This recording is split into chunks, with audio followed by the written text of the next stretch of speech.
Today, we present a truly shocking and devastating case, one that will evoke feelings of outrage and leave you unable to look away.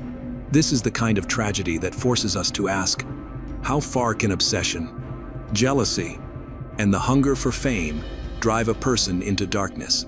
This is no ordinary crime. It is a tale of toxic control, social media stardom turned rotten, and two innocent lives stolen in cold blood by the very man who should have offered love, protection, and safety. At the center of this case stands Ali Abu Laban, better known to nearly 1 million TikTok followers as Jin Kid. To the world, he was a rising star, but behind the screen, he was a man consumed by paranoia, addiction, and an obsession so dangerous that it ended in murder.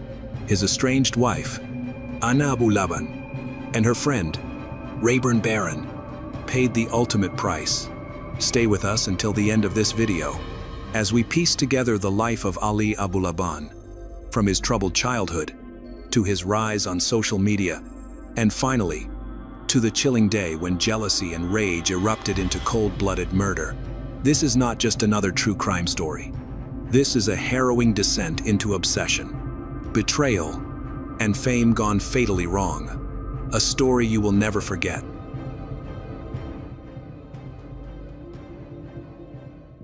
Ali Abu Laban was born in 1992 on Staten Island to a Middle Eastern family and grew up in an abusive household. He has shared that his father was both physically and emotionally abusive, using extension cords to beat him and frequently telling him that he was a disappointment. This trauma led to social anxiety and a strong need for validation from others. In 2013, at the age of 21, Ali joined the U.S. Air Force in search of direction in his life. He was stationed in Okinawa, Japan, where he met Anna, a woman who would significantly impact his life. Anna, born in 1993 in the Philippines, had moved to Japan with her stepfather, a Navy contractor. They first crossed paths when Ali was working as a gate guard and saw Anna arrive at the base with another serviceman. He was immediately taken by her confidence and magnetism, feeling that she embodied everything he wished he could be. They began a nightly Skype routine, and their relationship quickly developed. However, there was a hurdle. Anna was already married to another serviceman, Shah Torres. This news devastated Ali, as he often felt that just as they were growing closer, new challenges would arise. Despite the complications, Ali and Anna's bond deepened. However, things turned sour when Ali got into a physical fight with one of Anna's friends, which led to his discharge from the military in 2015. He returned to Virginia while Anna went back to the Philippines. Their lives took another unexpected turn when Anna discovered she was pregnant with Ali's child. Ali made it his mission to support her and their baby, working multiple jobs to save for her visa, which would allow her to come to the United States when their daughter Amira was born. Ali went to the Philippines. After 9 months, Anna's visa was approved, and she and baby Amira joined Ali in Virginia, initially living with his parents before getting their own place. Ali describes their time in Virginia as perfect. They bought a townhome, both found jobs at the same information technology company, and Ali pursued his dream of becoming a social media star. Anna supported his ambitions by helping with his video production and even doing his makeup for skits. They married on January 27, 2017, and to outsiders, their life seemed idyllic.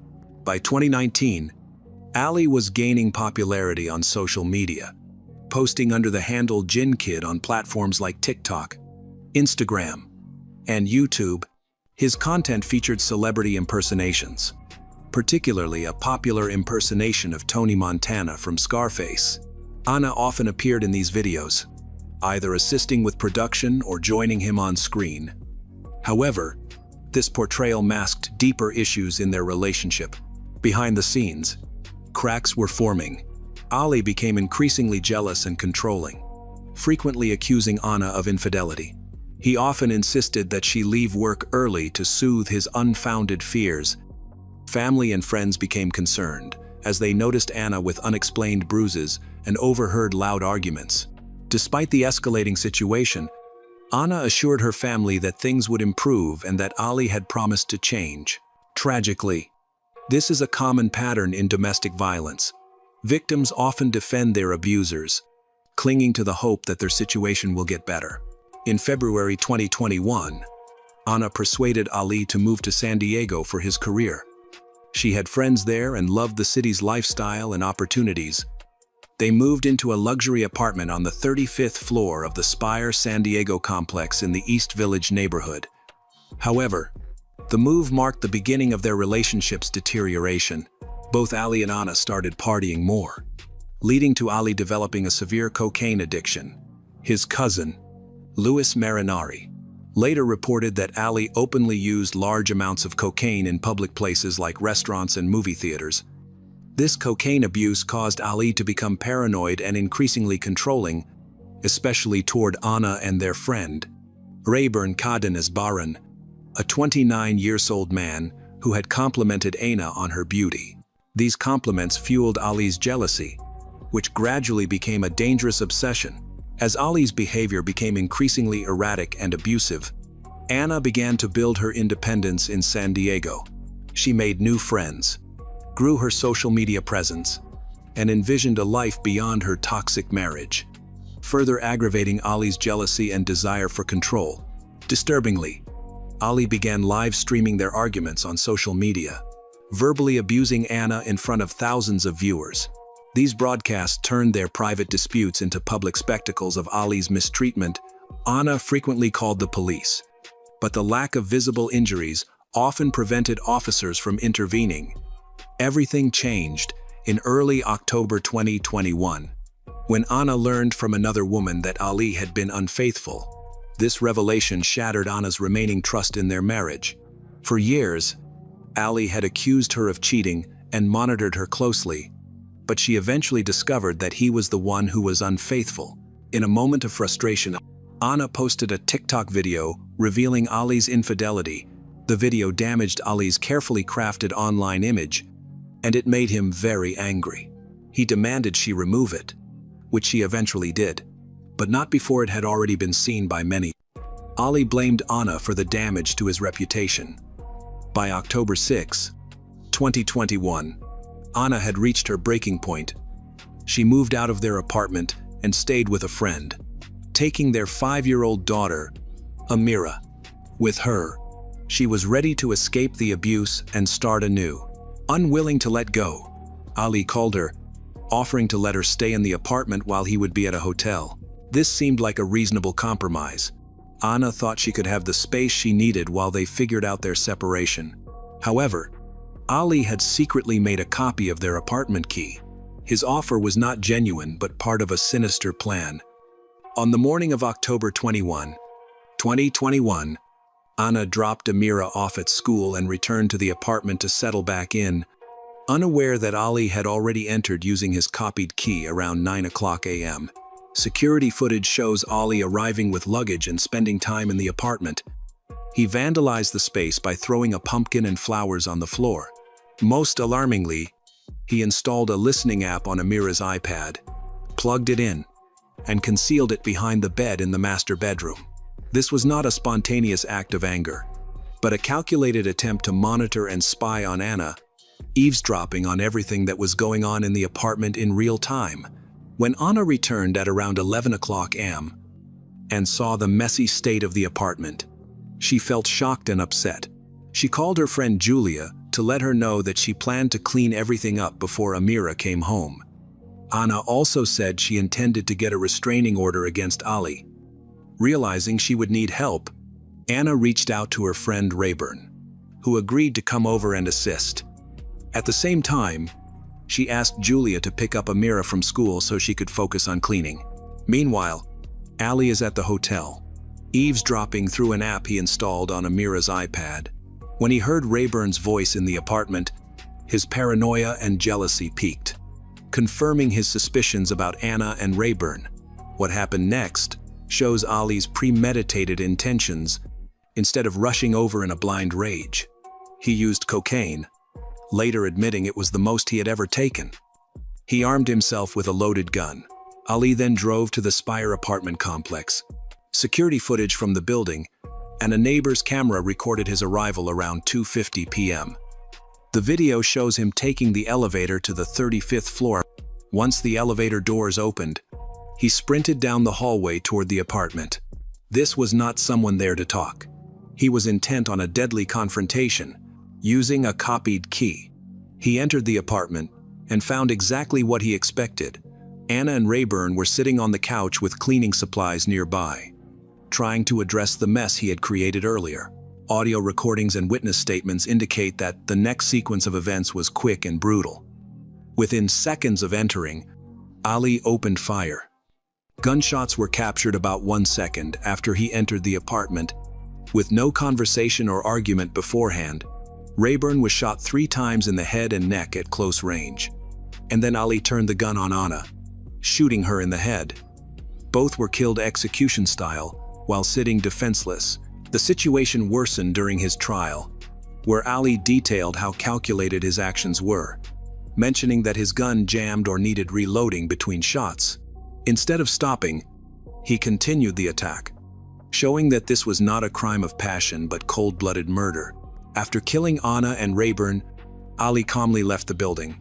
Security footage recorded him exiting without any visible distress. His first call was not to report the crime, but to his mother, confessing that he had shot and killed Anna. The recorded call, later played in court, was brief and devoid of remorse.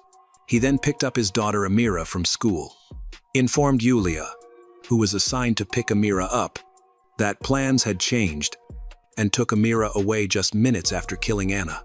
Around this time, neighbors heard the gunfire and called 911. When police responded, they found Anna and Rayburn's bodies on the couch, both dead from multiple gunshot wounds. It was a tragic scene of 2 young people who had been helping tidy up, now victims of Ali's jealousy and rage. Meanwhile, Ali was driving on Interstate 15 with Amira when police spotted him and pulled him over. They discovered a loaded gun with 9mm ammunition in the vehicle, the same type of bullets used to kill Anna and Rayburn. Ali was caught on the spot while Amira was safely taken out of the car and was protected. The investigation moved quickly, with compelling evidence against him. Security footage clearly showed Ali entering and leaving the building, and audio recordings captured both the murders and his confession to his mother. Confirming his guilt, Ali faced 2 counts of first-degree murder, firearm enhancements, and special circumstances for committing multiple murders, which could result in the death penalty or life in prison without parole if convicted. Initially, Ali attempted to claim innocence. In a jailhouse interview, Ali denied confessing to the murders and could not explain why prosecutors claimed he did. He tried to present himself as a loving husband and father facing wrongful accusations. Ali expressed missing his family and his videos, which he described as everything he valued, and his baby. He spoke about his ambitions to become an actor, claiming he was close to getting a talent agent shortly before the murders. However, his story kept changing, raising concerns among those who interacted with him. Ali's cousin, Louis Marinari, recalled an incident just 3 days before the murders when he displayed a large bag of cocaine and boasted that he could do whatever he wanted without consequence. This revealed the sense of entitlement and narcissism he developed alongside his social media fame. The trial began in May 2024, with Deputy District Attorney Taryn Brast arguing that Ali was a controlling husband who killed Anna because she wanted to leave him. She informed the jury that Ali was so possessive of Anna that if he couldn't have her, no one could. The evidence against him was compelling, including security footage, audio recordings, witness testimonies, and his own admissions. The prosecution highlighted a listening device Ali had installed, suggesting that his actions were premeditated. The defense sought to argue for voluntary manslaughter, claiming Ali struggled with mental health issues, childhood trauma, and cocaine addiction. They suggested that Anna had given Ali false hope for reconciliation, which led to his snapping when he saw her with Rayburn. A significant issue was Ali's choice to testify over 3 days. He reversed his initial confession in which he admitted to killing Anna and Rayburn in a cocaine-fueled rage, and instead claimed self-defense, alleging that Ana had attacked him and reached for a gun. This new claim was easily disproven, because both guns belonged to Ali, and forensic evidence indicated that both Ana and Rayburn were shot while seated on the couch, not during a struggle. The prosecution effectively undermined Ali's credibility. When prosecutor Taran Brast asked if he would agree that he had lied, Ali conceded that he had. He admitted to lying to others, and Taran asserted that he was lying about everything that day. This significantly damaged Ali's credibility. The sentencing hearing occurred on September 6, 2024, and was emotionally charged. The court allowed 6 family members of Ana and Rayburn to give victim impact statements before the judge delivered the sentence. Ana's sister was furious and condemned Ali for the dire consequences his actions had brought to their family. She regretted not knowing the full extent of the abuse her sister had suffered and said she would have intervened to take Ana and her daughter, Amira, away. She pointed out that Ali had promised their mother to care for them and noted that her sister wouldn't have cheated if he hadn't cheated first. Rayburn's family also spoke, remembering him as a caring person who was always willing to help others. His sister, Elizabeth Barron, remarked that while their family was perceived as strong for surviving the tragedy, the reality was that it was the hardest experience they had ever faced, leaving many of them broken. Before the judge announced the sentence, Ali was allowed to address the court. He offered a statement that seemed like an apology, but he continued to justify his actions as a result of psychosis induced by banned substances. He expressed sorrow for the pain he caused Ana and Rayburn's families, but he also expressed concern that he spent more time on the stand than the jury did deliberating his fate. He lamented that they reached a verdict, despite strong evidence, indicating that this was a crime of passion. In his so-called apology, Ali attempted to downplay his actions and challenge the justice system that held him accountable. Judge Jeffrey Fraser rejected Ali's defense, clearly expressing his view that Ali was selfish, a sentiment the jury likely shared. While acknowledging Ali's talent as an actor, the judge remarked that in the Scarface videos, Ali appeared to embody a ruthless persona during his crimes, demonstrating no remorse. He suggested that any tears Ali shed in court were for himself, not for the victims, Rayburn and Ana. The judge expressed skepticism about Ali's sincerity in his apology, noting that he seemed only remorseful about the consequences of being sentenced to spend the rest of his life in prison. The long-awaited moment arrived when Judge Jeffrey Fraser sentenced Ali Abulaban to 2 consecutive life terms without the possibility of parole, plus an additional 50 years to life for firearm-related enhancements. The judge firmly stated that Ali would die in prison and never regain his freedom. The courtroom erupted in applause, and it was reported that Ali mockingly joined in, showing his complete lack of remorse and understanding of the gravity of his actions.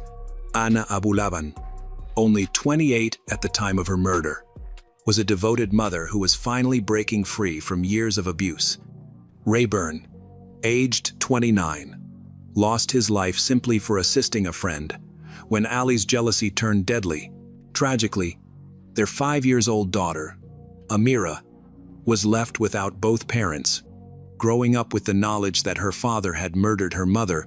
This case underscores the urgent warning signs of domestic violence, including extreme jealousy, controlling behavior, physical abuse, and the perilous overlap between domestic violence and social media fame. Ali used his platform to showcase his abusive behavior to thousands of followers, transforming violence into content. While his online success fueled his narcissism and sense of invincibility, though justice has been served with Ali's life sentence, it is important to note that Ana had called the police multiple times and attempted to leave her abuser, but the support systems in place failed her. The most dangerous time for victims of domestic violence is when they try to escape, and Ali's reaction was clear: if he couldn't have Ana, then no one could. It is a tragedy that Ana and Rayburn are no longer alive today, as their lives were cut short by Ali Abulaban's jealousy and need for control.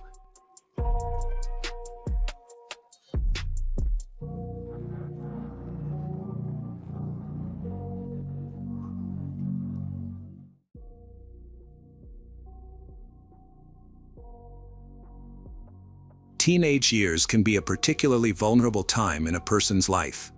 During this period, individuals transition from childhood to adulthood. They might appear innocent and carefree, but they often hold on to secrets, maybe out of fear or embarrassment. Sometimes, not feeling able to share their struggles with a trusted parent or loved one can lead to serious consequences. The case of Justice Garrett, who was only 16 when her life was tragically cut short in 2018, has shocked Florida. For her mother, it was a heartbreaking realization. She had not recognized or understood the struggles her daughter was facing. Justice Marie Garrett was born on March 23, 2002, and is the eldest daughter of Danielle Pratt and Stanley Garrett. Justice spent most of her childhood and teenage years in New Smyrna Beach, a small town in Volusia County, Florida. In 2016, her parents divorced. Justice lived with their mother. A year later, Danielle started dating Robert Nixon Kern Jr. By the fall of 2017, Danielle moved with her daughters to Sorrento, Florida, a tiny rural town with a population of just over 1,000. They settled into Robert's house. Justice faced significant challenges after moving and struggled to adjust to her new surroundings. She missed her close friends who stayed in New Smyrna Beach, felt the difficulty of transferring schools in the middle of the academic year, and was unhappy with her new home and her mother's partner. Despite her frustrations, Justice remained respectful, tried not to cause any issues. Known for her friendly and humorous personality, she quickly made friends at her new school, especially forming a strong bond with a classmate. The two girls became nearly inseparable, with Justice often staying at her classmate's house, and they even referred to each other as sisters on social media. On Friday, April 13, 2018, Justice overslept and missed her school bus. In her rush to get ready for class, she skipped breakfast. That day, her younger sister, Devon, was ill and stayed home, while their mother was preparing to take Devon to the hospital. Justice chose to take a public bus to school, which was only a few stops away. She packed her backpack, said goodbye to her mother, and left the house. That was the last time anyone saw Justice alive. When Justice didn't return home from school at the expected time, her mother, Danielle, wasn't worried. She thought Justice had gone to her friend's house, which she often did after class. When Justice had missed school on Friday, and her phone had been off for almost 2 days, Danielle felt a surge of panic. After trying several times to reach her daughter without success, she hurried to the local police station to report her missing. The search for Justice began right away. When the officers found out that Justice had only moved to the area 6 months ago, they thought she might have gone back to her old town to visit friends for the weekend. Authorities believe that teenagers sometimes leave home suddenly, either in rebellion or for other reasons, and they thought Justice would likely return soon. However, Danielle firmly believed that her daughter wouldn't have left so far without telling her first. The initial step was to identify Justice's friends and find out if she had a boyfriend, any recent conflicts, or other relevant information that could clarify the circumstances of her disappearance. Justice left home without any money, and all of her personal items were still there. Her phone lost signal shortly after she departed for school. Her social media accounts showed no activity since late Thursday night, and she didn't reply to any calls or messages. None of her friends knew her whereabouts, as she hadn't been in touch with anyone. Justice was not drinking alcohol or using banned substance. She was not in a relationship and had never had serious romantic involvement. Justice surrounded herself with positive influences, had no conflicts with others, and had a clean legal record. Teachers at her school spoke highly of her. Her classmates viewed her as kind, compassionate, and sweet. The police quickly checked all local crime reports, incidents, and traffic accidents throughout the area. They considered the possibility that she might have been involved in an accident and was unable to communicate. However, there were no records of her being involved in any such events. Using data from her phone, investigators were able to track her movements on the morning she disappeared. Around 7:30 a.m., Justice left her home and began walking toward the school. Approximately 15 minutes later, her movements became unusual. She stopped for a moment and then abruptly changed direction.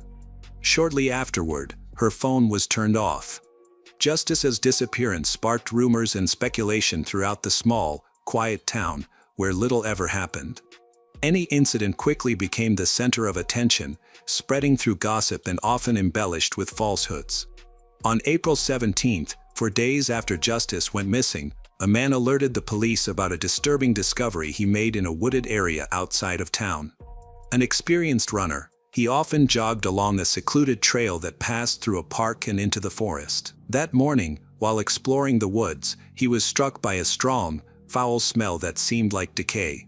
At first, he believed it was just the remains of a dead animal and thought about reporting it for removal. However, his curiosity led him to investigate the smell further. He stepped off the trail and walked approximately 15 feet into the underbrush, where he found a shocking sight: a severely decomposed human body, unrecognizable in appearance. Based on the long hair and pieces of clothing, it looked like a young woman. Her pants were pulled down to her ankles, her shirt and bra were pulled up around her neck, and her hoodie was tied tightly around her head. He quickly called the police and waited on the trail to avoid disturbing any potential evidence. When the officers arrived, they carefully examined the area and the remains. It was evident that this was a violent crime scene and the victim was a young woman. Her clothes were torn and her undergarments were missing, suggesting the crime was both abuse and aggressive. There were visible bite marks on her legs, probably from wild animals, but the most severe injuries were inflicted by a corrosive chemical. This substance had damaged her face down to the bone and had also been poured on her chest, lower abdomen, and private areas.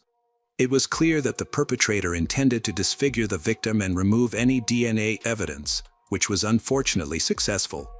From the beginning, investigators believed that the body discovered in the woods was that of Justice, who reported missing a few days earlier. However, due to significant chemical damage and decomposition, DNA testing was necessary for confirmation. Unfortunately, the Garrett family's fears were confirmed: Justice had been found dead. Her remains were located approximately 30 minutes away from her hometown. Evidence indicated that she had endured severe beating prior to her death, as her nose, cheekbone, and several ribs were fractured. Because of the advanced decomposition, the exact cause of death could not be clearly identified, but it was thought to be due to mechanical asphyxiation. The man who found the remains provided important information to the police during his interview. He shared that he often jogged along the same path every other day.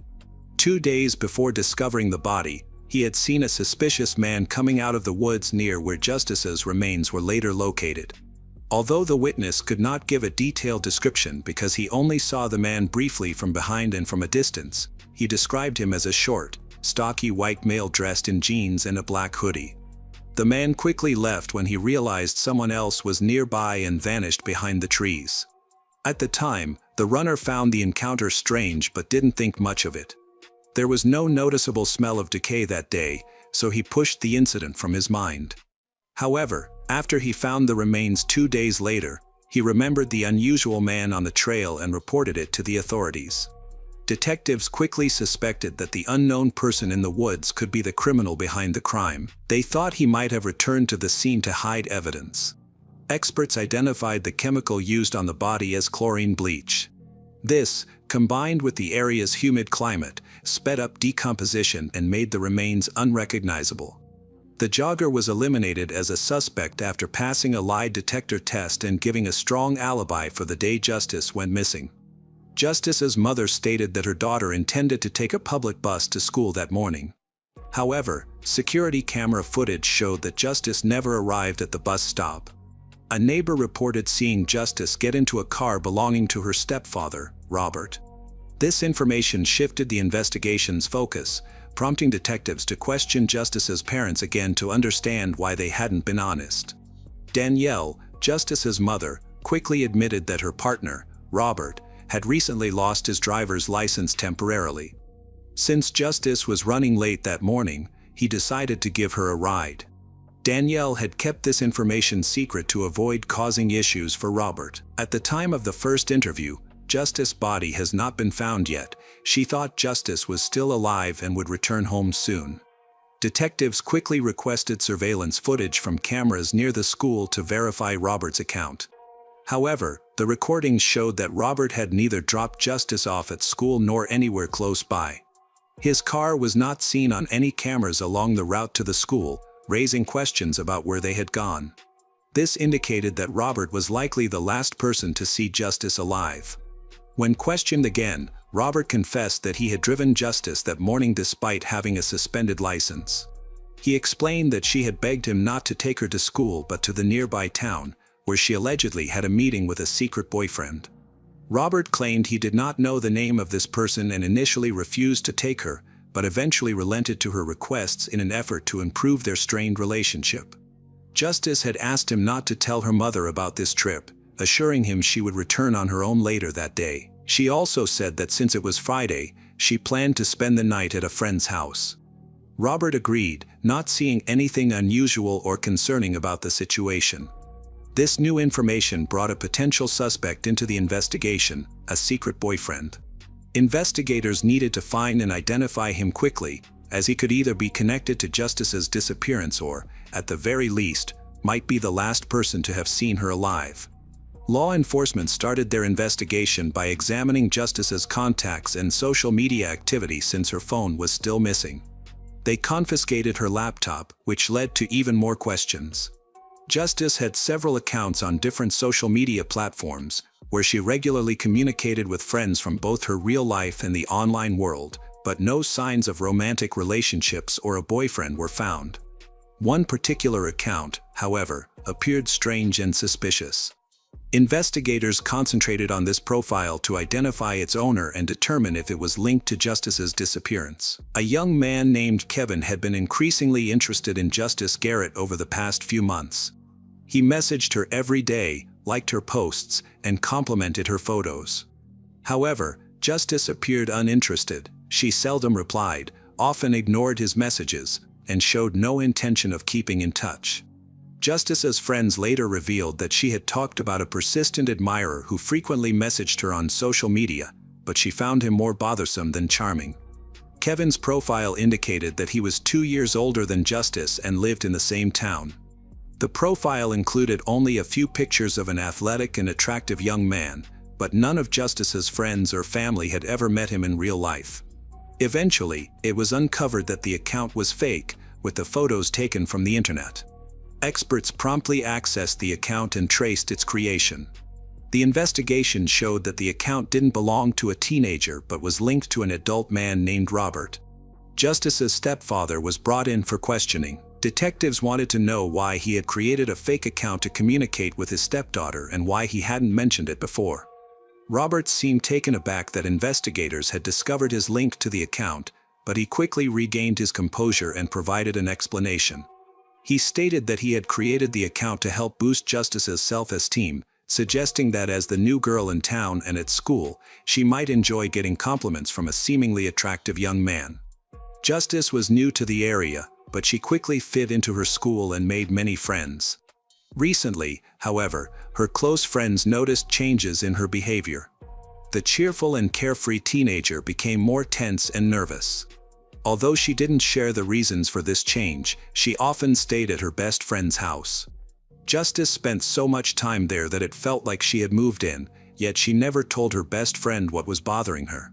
Her best friend observed that Justice's stepfather came by her house several times to pick Justice's up. Each time, Justice appeared anxious, tried to avoid going with him. She would call her mother, pleading to stay a few more nights at her friend's and promising to finish her chores, focus on schoolwork in return.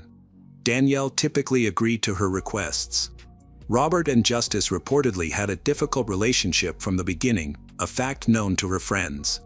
However, Justice never claimed that he was aggressive or acted inappropriately, and no one around her, including her mother, had witnessed anything concerning in Robert's behavior towards his stepdaughter. As doubts about him grew, Robert became as the primary suspect in the investigation into Justice's tragic death. Police took him into custody for more questioning while also investigating his background and lifestyle. Robert, 43 years old, had a troubled past with the law, including convictions for burglary, banned substance possession, and violent incidents. His criminal record made it very difficult for him to find stable employment, so he sometimes worked illegally as a carpenter at a local sawmill, taking on odd jobs to get by. Detectives were now trying to piece together Robert's troubled history, his behavior towards justice, and the events surrounding a horrific crime. Robert had hidden his past from everyone, including Danielle, who was unaware that she was living with someone who had a criminal background. When investigators uncovered the truth about him, Danielle was shocked and finally spoke out. She revealed that Robert had offered to drive Justice to school that day, even though Justice had expressed his reluctance. When Justice did not come home, Danielle became worried. However, Robert reassured her that Justice was staying overnight at her best friend's house. He even told her not to call the police or contact her friend. Investigators looked into Robert's devices and found that in the months before Justice disappeared, he had repeatedly searched online for information about substances that could make a person unconscious or immobile. He had also explored ways to buy such substances on the dark web and seemed to have successfully made a purchase. Robert didn't stop there. He looked into ways to remove DNA evidence from a body, using common household items like bleach and disinfectants. He even examined satellite images of wooded areas near DeLand, where Justice's body was ultimately discovered. It was apparent that Robert had been carefully planning his crime for months, intending to hide the body and eliminate all evidence. His motive was increasingly clear. He had developed an unhealthy obsession with justice and believed that the only way to fulfill his disturbing desires was through violence. To evade the legal repercussions for his actions, he resolved to kill her. Investigators cleared up their suspicions about Robert's involvement by examining the geolocation data from his phone on that day. He drove away from their home with Justice toward her school, but then suddenly changed direction and stopped in a remote area. At this point, it's believed that Robert may have used a chemical, possibly chloroform, to incapacitate Justice. He then turned off Justice's phone. His vehicle was monitored as it traveled to the location where it remained for about an hour. This time frame would have provided him enough opportunity to assault Justice, physically harm her, strangle her, and hide her body in the woods. From 8:12 a.m. to 9:17 a.m., Robert's phone remained in the area where Justice's body was eventually found. On that day, he carried a small bottle of a chlorine-based substance, which he poured over her face and other areas to eliminate possible evidence. However, Robert became anxious, worrying that he might have left traces behind. 2 days later, he came back to the scene with a large container of bleach, poured it over Justice's head, chest, and lower body in a final effort to destroy any evidence that could connect him to the crime. That morning, the attacker revisited the crime scene and was seen by a jogger. The jogger later found Justice's body and reported it to the police. Kern's alibi quickly unraveled. Although he worked unofficially at a local sawmill, he had asked 2 co-workers to falsely claim he was on time that day, when in fact he was almost 2 hours late. When questioned further, both co-workers admitted the truth after being warned they could face charges for lying and hiding evidence in a violent crime. Robert denied all the charges, but the evidence against him was overwhelming, leading to a trial. Witnesses described Justice as living in fear during the final months of her life, often avoiding her home. Despite her struggles, she never expressed her fears, not even to her mother. Danielle, caught up in her love for her new partner, didn't recognize the danger and never asked Robert about his past. Prosecutors thoroughly disproved Robert's statements, showing he had carefully planned the crime with the intent to kill Justice. Forensic evidence, such as moss and soil samples from the location where Justice's body was found, matched particles found on his car mats, strengthening the connection to the crime scene. However, allegations of abuse assault could not be definitively proven because the DNA evidence and tissue samples had been destroyed by a corrosive chemical that he used, which eroded the victim's remains. In August 2022, almost 2.5 years after the crime, Robert Nixon Kern Jr. was found guilty of premeditated violent murder. He received a life sentence in prison without the possibility of parole, meaning he will never be released. The tragic murder of 16-year-old Justice Garrett on April 13, 2018, in Sorrento, Florida, exposed the hidden dangers of teenage vulnerability. Justice's silent struggles, unnoticed by her mother, Danielle, underscore the critical need for open communication and vigilance to protect teens from unseen threats, ensuring her loss inspires lasting change.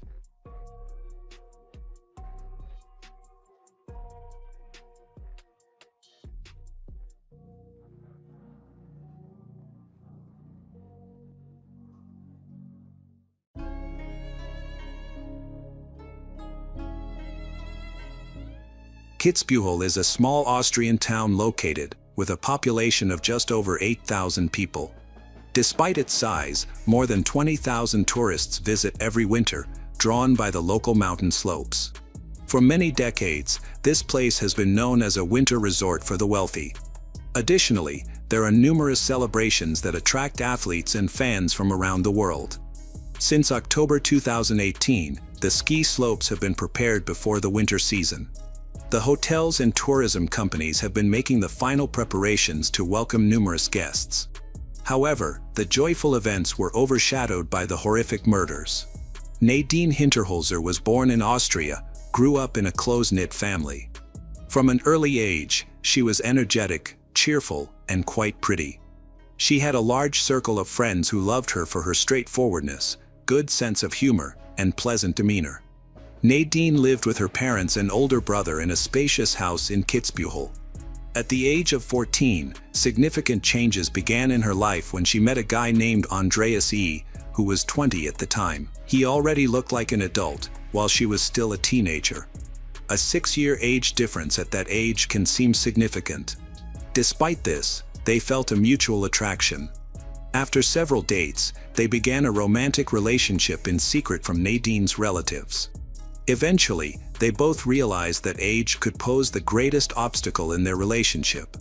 Nadine was concerned that her older boyfriend could face legal issues because of his involvement with a minor, but they were reluctant to break up. At first, Nadine carefully hinted to her parents about the significant changes in her life, which raised some alarms for her mother and father. However, Andreas was determined and decided to take a bold step. He personally approached Nadine's family to seek permission for their relationship. From the beginning, he emphasized that this was not a fleeting affair. He wanted to build a future with her but did not want to rush her, allowing her to finish school and pursue her education. Andreas was familiar with her brother, Kevin. Soon after meeting, they became close friends. During home visits, Andreas's initiative was highly appreciated by Nadine's parents, especially after she described him as well-mannered, polite, and loving. Overall, the family liked Andreas, so they permitted Nadine to continue their relationship. Nadine had just entered the challenging teenage years. Her parents believed that a relationship with an older boyfriend could positively influence her, as he could take care of her and protect her from unpleasant situations. Andreas acted as though Nadine meant a lot to him, growing closer to her family. Initially, they spent all their free time together, and after 3 years, Andreas moved in with them. Nadine and Andreas posted statuses on social media indicating their engagement. While Andreas had intentions of getting married, he respected Nadine's desires to finish school and make her own life decisions before rushing into marriage. They continued dating for several years, to the point where Nadine's family began to treat Andreas like their own son. Finally, Nadine turned 18, officially becoming an adult, while Andreas was already 24. They decided it was time to move out and live independently. Nadine's grandmother significantly assisted them by offering her apartment for Nadine and Andreas to settle in. By this time, Nadine had completed her schooling. She intended to continue her studies at college. She did not plan on marriage or children, which disappointed Andreas slightly, as she wanted to establish herself first. Nadine enrolled in driving school and attended classes with her friends, who often picked her up. She aspired to become a professional dancer and build a career in this field. To their relatives, Nadine and Andreas represented the epitome of romance. Although the age difference made their relationship seem unconventional, it was evident that their bond was built on love and mutual understanding. It seemed as though their lives were just beginning, with no threats on the horizon. Andreas had faced Nadine's transitional phase early in their relationship when she was just 14, and they had managed to cope with that difficult period, maintaining, even strengthening their bond. However, after she reached adulthood, some other challenges began to emerge in their relationship. Andreas was seriously determined to pursue further development, family life, and children, but he could not achieve the same aspirations from his beloved. A 24-year-old man, he worked as a bricklayer and spent the lion's share of his time, energy on his job. Upon returning home in the evening, he just wanted to relax with his girlfriend in their apartment, but this did not meet the new needs of an 18-year-old. While she had already become an adult, she still wanted to relax, spend time with friends, and go to parties. Previously, they had constantly gone out together, but now Andreas wanted to spend time at home in front of the TV, which was too boring for Nadine. Initially, she managed to persuade him to go for walks or spend time outside their home, but over time, this became nearly impossible. Andreas began to refuse such outings, citing fatigue and stating that he had to work in the morning. He complained that he wanted to relax and recharge but felt unsupported by her. During this period, the age difference between them became particularly apparent. Nadine was at the peak of her activity and craved entertainment, while she realized that Andreas had already moved past that phase of life, who now had other interests. However, she was not willing to adjust to him or give in. She wanted to live the life of a young woman, socialize, and have fun with her friends. All of this led to conflicts beginning to arise between them. Nadine even told Andreas that if this continued, she would have to break up with him. Despite her repeatedly expressing this not only to him but also to her friends and relatives, he did not take her words seriously. He saw no reason for a breakup, insisting that he still loved her, hoped she would calm down over time and everything would return to normal. He continued planning a lavish wedding, believing it was the right time since their relationship had lasted for 5 years. He wanted to change his social media status from engaged to married, but her insistence on remaining single, along with her constant reproaches and talk of breaking up, loomed over their relationship. Andreas increasingly became intrusive and rude. Nadine felt that he simply wanted to control her completely and grew angry that he could not succeed. She even began to tell her friends that they had always had problems that she had kept silent about. In the summer of 2018, Nadine made the firm decision to break up, but she did not want any conflict. She hoped they could maintain a friendly relationship. At that time, she was 19 years old, and Andreas was already 25. According to Nadine, her boyfriend was never cruel or aggressive and did not limit her communication with others. The major issue was his passivity and jealousy. He could not stand it when she was in the company of other guys. She even lost all her male friends after meeting Andreas at the age of 14. Nadine told her friend that they had decided to separate and live apart. She was sure that her boyfriend took it calmly. She believed their relationship was officially over after 5 years together. Nadine and Andreas stopped dating. He moved out of her grandmother's apartment and returned to his parents' house. The idea of maintaining friendly relations seemed to work as they both had mutual friends and kept in touch with their families. Andreas continued to be friends with Nadine's older brother, Kevin, as if nothing had happened. They were peers and had a lot in common. However, this was the calm before the storm. During this period, doubts began to surface during their communication. Nadine increasingly suspected that Andreas was not taking the breakup calmly. Kevin thought Andreas had accepted this as another whim of his girlfriend and was simply waiting for a signal from Nadine regarding the restoration of their relationship. The friends had discussed this many times. Andreas could not accept that it was truly over. Thoughts and conversations about his ex consumed almost all of his time. Andreas's behavior approached obsession. He seized every opportunity to communicate with Nadine, asking for a second chance, trying to win her back, even continuing to talk about marriage and children. Within the first month of the breakup, it became clear that Andreas did not understand the situation and was simply in denial. He did not realize that they were no longer a couple. Each time Nadine firmly said no, insisting that everything was over between them, she labeled their relationship as her youthful mistake, even confiding this to her other friends. All of this hurt Andreas, but he continued to endure. He still hoped for a reconciliation. Some of his friends sympathized with him, but by the end of the second month after the breakup, they too began to notice that his behavior resembled stalking.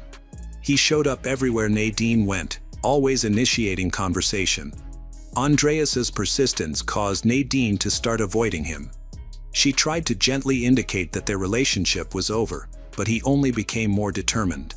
When she tried to stop their meetings, he made efforts to interact with her. Nadine's friends and family knew that she was consistently rejecting his advances, but he was spreading different stories to his own circle.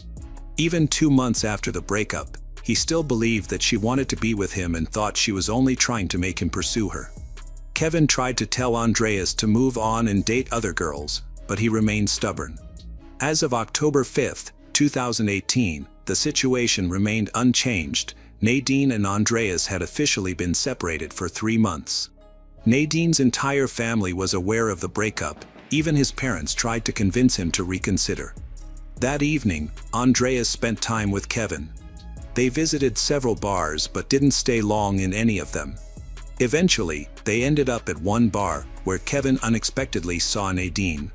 He found it surprising to run into her, especially since, despite the town being small, there were enough bars catering to tourists that it was unlikely they would see each other regularly.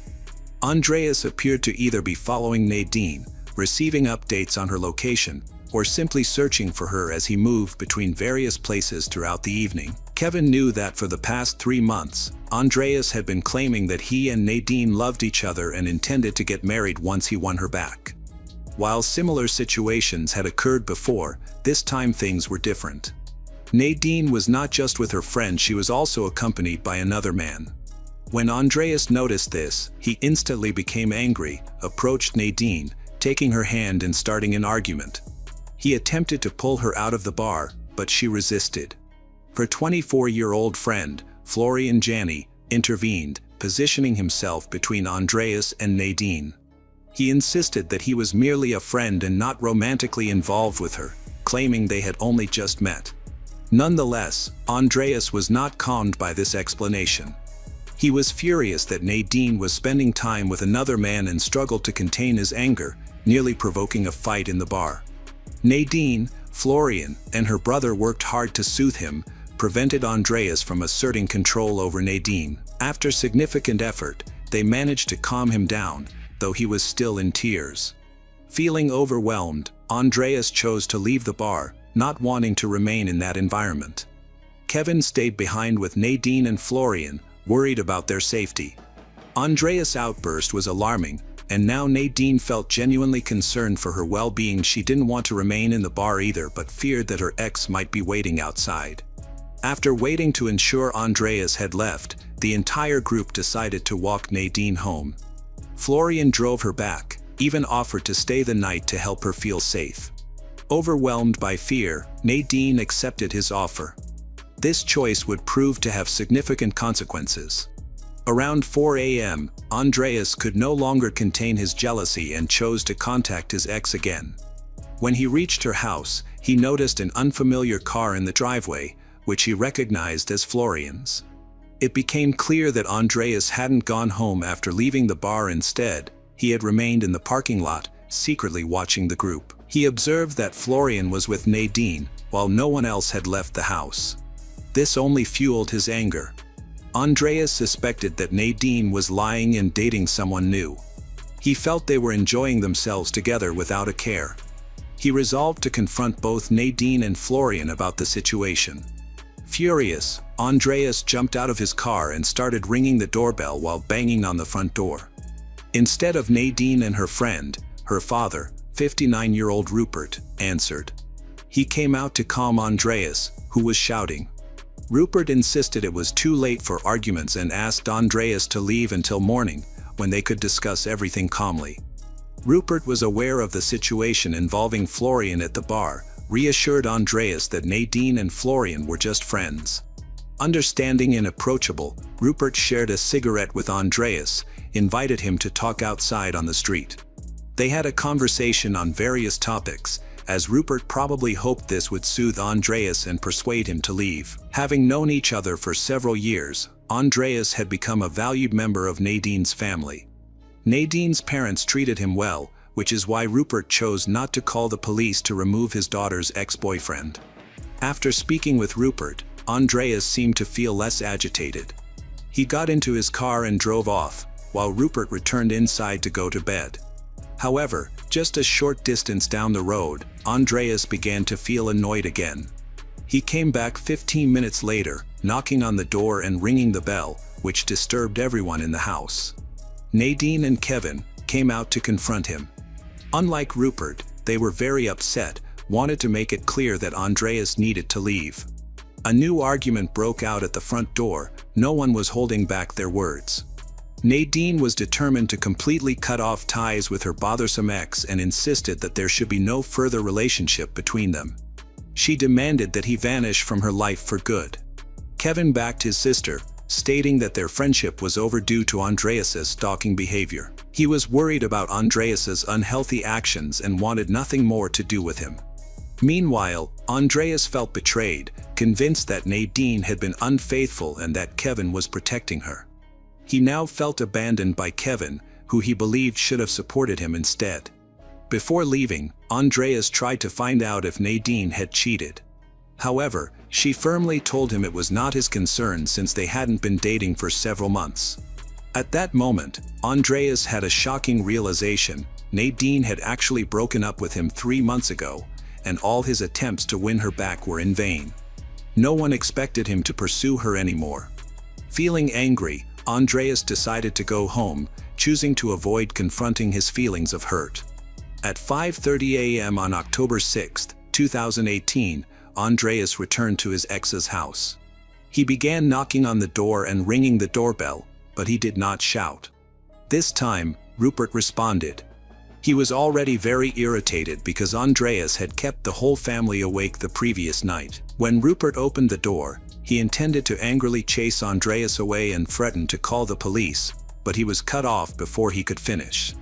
Andreas pulled out a gun, shot him in the head twice, killing him instantly.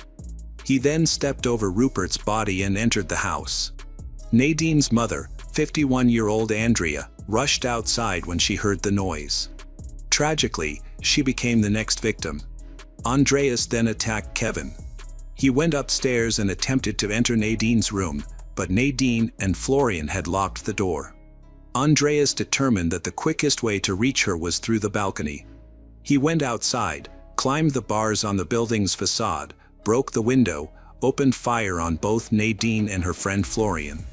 This horrific event unfolded within just a few minutes, resulting in the deaths of 5 people. After committing the crime, Andreas drove to the Kitzbühel police station. He arrived around 6 a.m. and placed a gun in front of a police officer at the entrance. He confessed to having just shot 5 people. Additionally, he handed over a knife and a baseball bat, which he had used to break into the Hinterholzer home. He used the bat to shatter a window and gain access to Nadine's room. While the knife was never used, it appears he brought it along for safety. The police discovered 5 bodies at the scene, and the details of their deaths confirmed Andreas's account. Each victim had been attacked at close range with multiple bullets. Florian suffered gunshot wounds to his hands as he tried to defend himself. There was nothing missing from the house. The toxicology report indicated that Andreas was sober, with no alcohol or banned substance in his system. He had no prior legal issues. The entire community of Kitzbühel was in shock over the incident.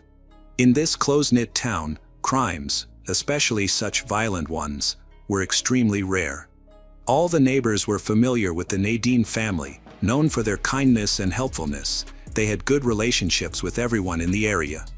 Both the victim's family and the suspect's family were respected in the community. The community especially mourned the loss of Florian Jani, a talented young hockey player and goalkeeper, who was seen as a promising individual.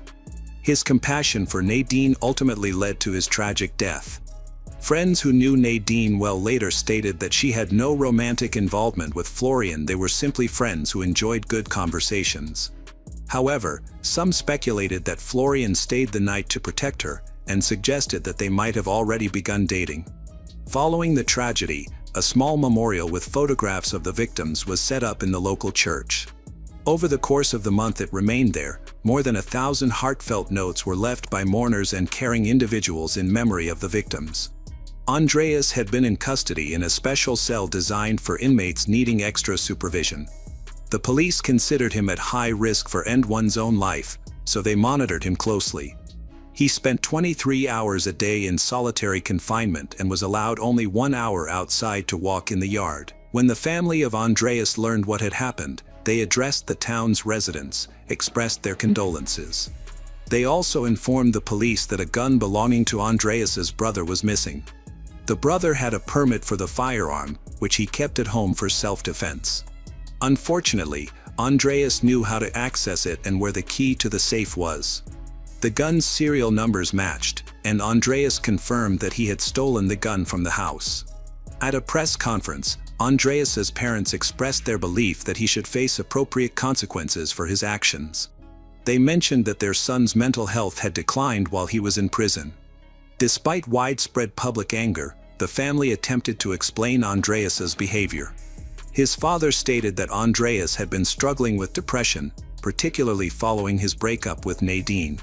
His mother added that while her son might have had mental health challenges, it is unclear why he and his family never pursued mental health treatment. Andreas faces charges for murdering 5 people with a firearm and for breaking and entering.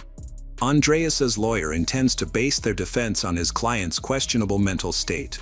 Andreas claims that after hearing hurtful remarks from Nadine and her brother, who attempted to force him out of the house, he lost touch with reality and was unable to control his actions. He states that the only thought in his mind was his desire to kill the cheater. He described this experience as a state of emotional turmoil. The lawyer hoped this would reduce his client's culpability. However, the prosecution argued that Andreas was merely pretending and insisted that he was aware of his actions, he fit to stand trial. The lawyer disagreed with this assessment. In the end, the court ruled that there were no grounds for reducing Andreas's criminal responsibility. Andreas believed he deserved a fair punishment and did not want to evade responsibility for his crime. From the outset, he intended to confess. He willingly went to the police station and had no plans to take back his confession made the morning after the massacre. His lawyers stressed Andreas's mental state during the case. Assessments revealed that he suffered from a disorder that left him with 2 choices: either walk away and forget or return to kill. There was no middle ground. Once he understood that he could not regain his relationship with Nadine, he became obsessed with the notion that Nadine should not belong to anyone. As soon as the murder trial started, Andreas confessed to the crime. He believed that confessing would make the legal process easier and reduce trauma for the victims' families, as well as for himself. He shared details about his relationship with Nadine, discussing his jealousy and the reasons behind his actions. He described Nadine as an attractive girl who attracted many admirers, which fueled his jealousy. Andreas held traditional views about women and felt that a good woman should behave differently. He couldn't accept Nadine's decision to break up, insisting that she was his property and that she shouldn't date or spend time with other men, even as just friends. On the night of the incident, he was also affected by Kevin's betrayal.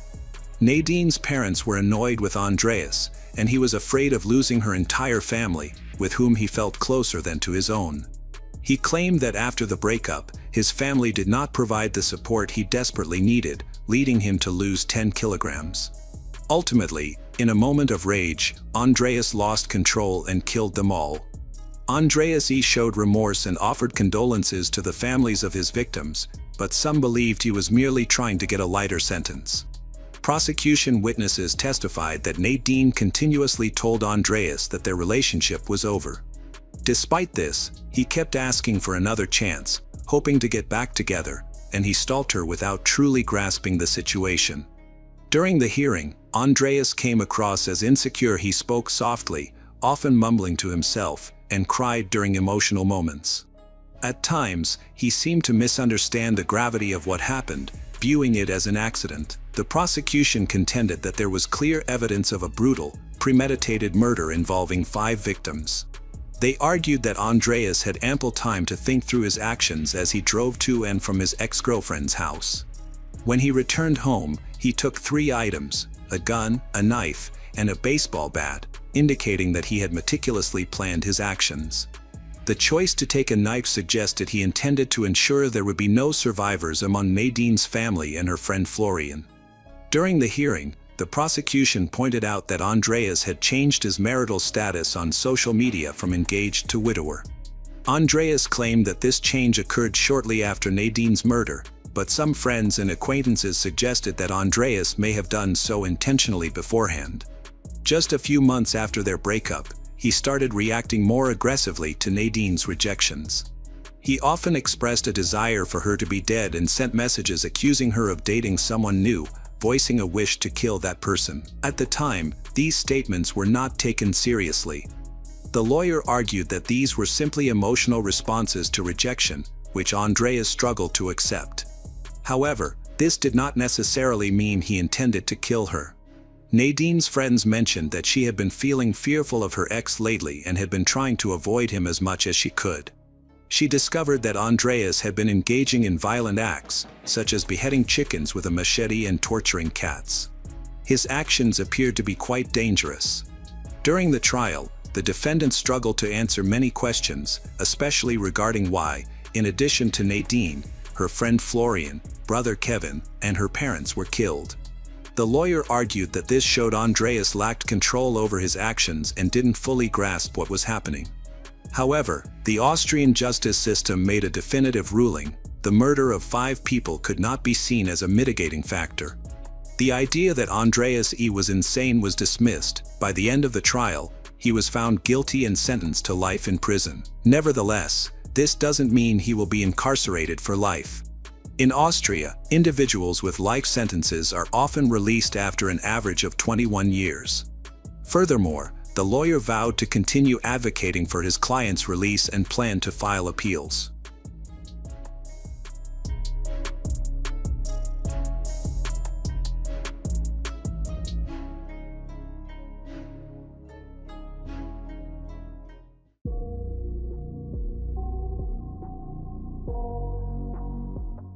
The silence in the small town of Goshen, surrounded by orchards, was shattered when police officers discovered a lifeless man on the bathroom floor, Daniel Green.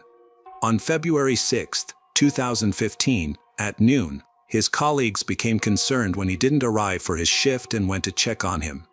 What they found was shocking. Daniel, just 31 years old, had been shot 4 times, with 1 bullet striking his forehead.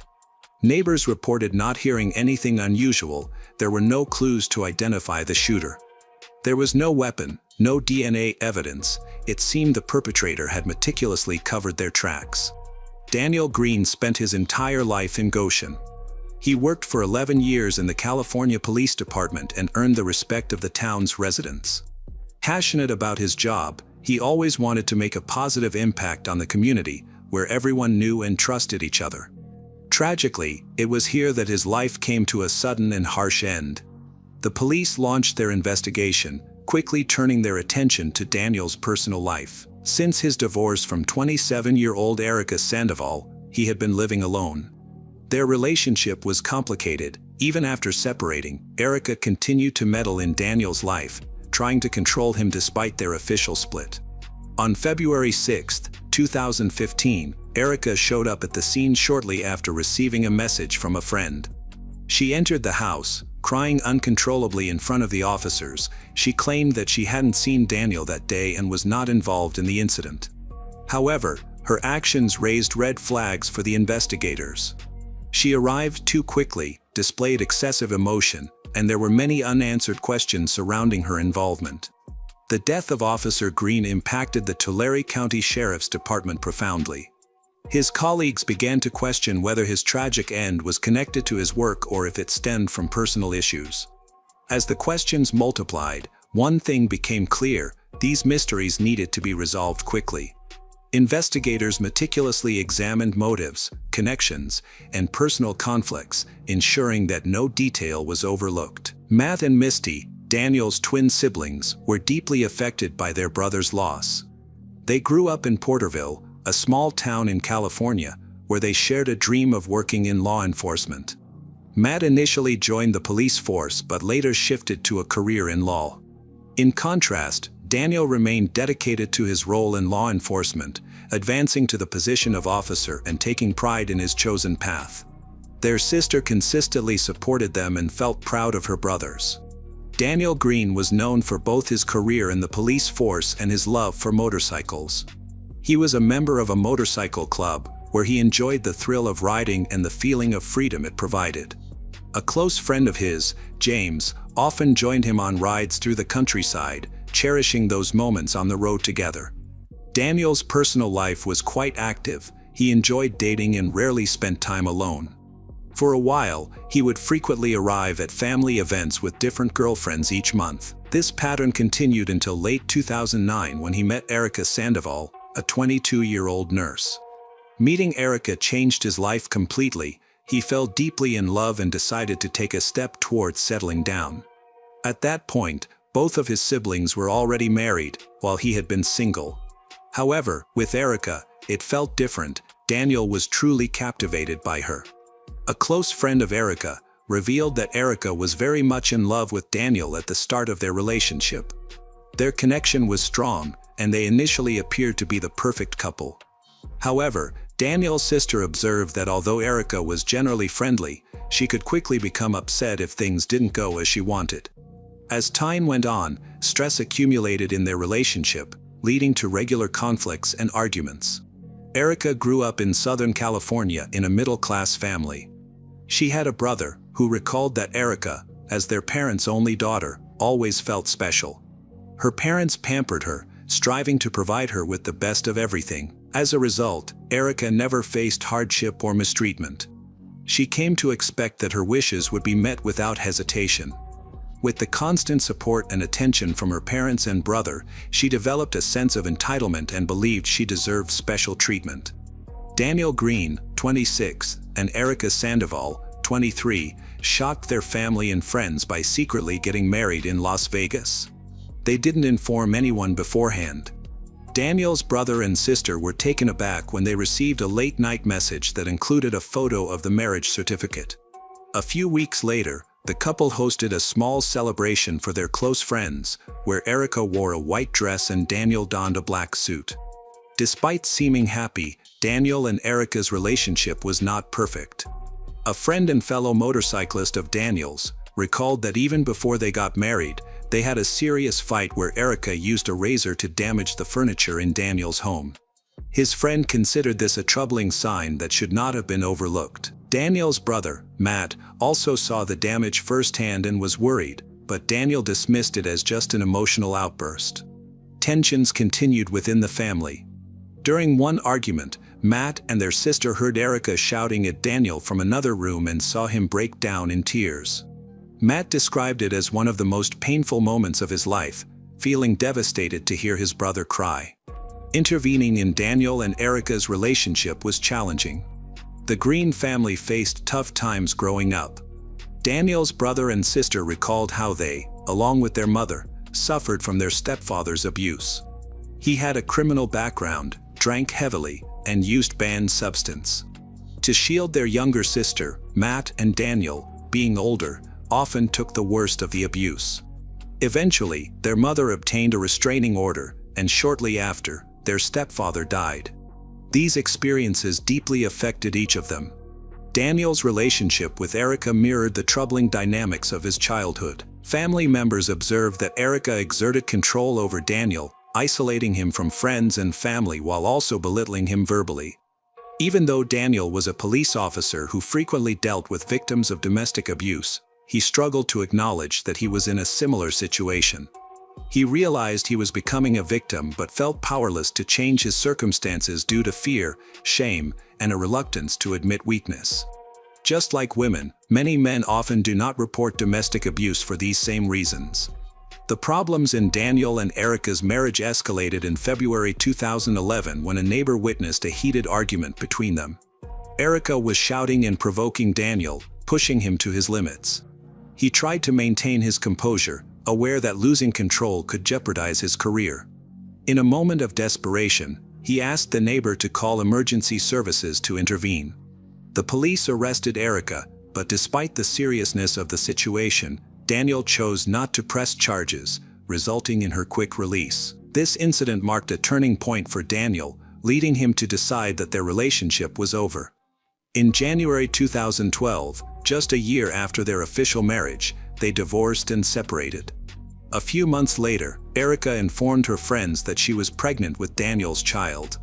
The news reached Daniel, and despite their past issues, he decided to give their relationship another chance for the sake of the unborn baby. They got back together, moved in again. Daniel's family hoped that this time would be different, that their conflicts would be resolved. He made an effort to keep the peace at home and looked forward to the baby's arrival. However, the issues persisted. Erica frequently confided in her friend about Daniel's harsh behavior. She described Daniel as cold and indifferent, expressing her unhappiness in the relationship. Her friend recalled Erica saying that Daniel had once grabbed her by the neck and attempted to choke her, which made Erica fear a tragic outcome. Daniel's relatives and friends described Erica as having aggressive behavior. She damaged furniture by slashing mattresses and sofas, which exemplified her lack of control. Their conflicts grew worse each month, yet neither side reached out for assistance. The relationship remained unstable, leading to increased tension. Despite attempts to maintain family unity, Daniel and Erica lived in a state of constant stress. Friends and family observed that their relationship had turned into a harmful cycle where both individuals were suffering, but neither was willing to make changes. They kept their issues hidden, avoided seeking help, resulting in a pattern of mutual blame and pain. On January 5, 2013, Erica gave birth to a son whom they named Aiden. At that moment, their relationship seemed to finally be improving. Daniel was thrilled to become a father and felt that his life had new meaning. For the sake of his family, he decided to sell his motorcycle, understanding that the safety and well-being of his loved ones were more important. This decision was not easy for him, but he did it for Aiden and for the stability of their family. Daniel posted pictures with his son on social media, capturing moments of joy and his happy life. However, just 6 months later, the tension started building again. The constant conflicts, arguments became more frequent. Daniel suggested that Erica move out, and she agreed, but she took Aiden with her, completely cut off contact with her ex-husband. Unable to see his son, Daniel fell into a deep depression. He decided to fight for custody of Aiden, which led to the start of a serious conflict between them. These events took place alongside another significant incident in Daniel's life. Just before Aiden was born, Daniel was on a motorcycle ride with a friend when his brakes suddenly failed. They stopped to check, and Daniel found that some wires had been cut. He immediately suspected Erica might be involved. When he got home, he confronted her, but she denied any wrongdoing and claimed she would never endanger his life. Erica disapproved of his motorcycle riding, seeing it as dangerous.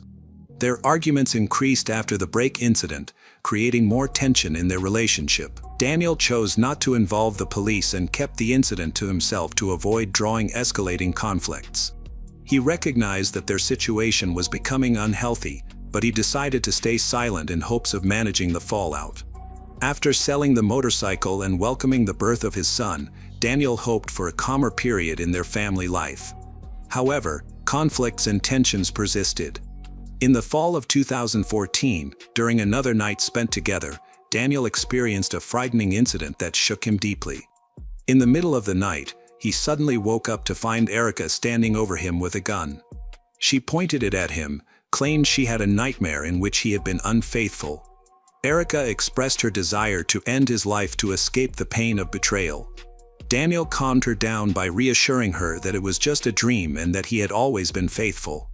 After she lowered the gun, Daniel realized how dangerous their relationship had become.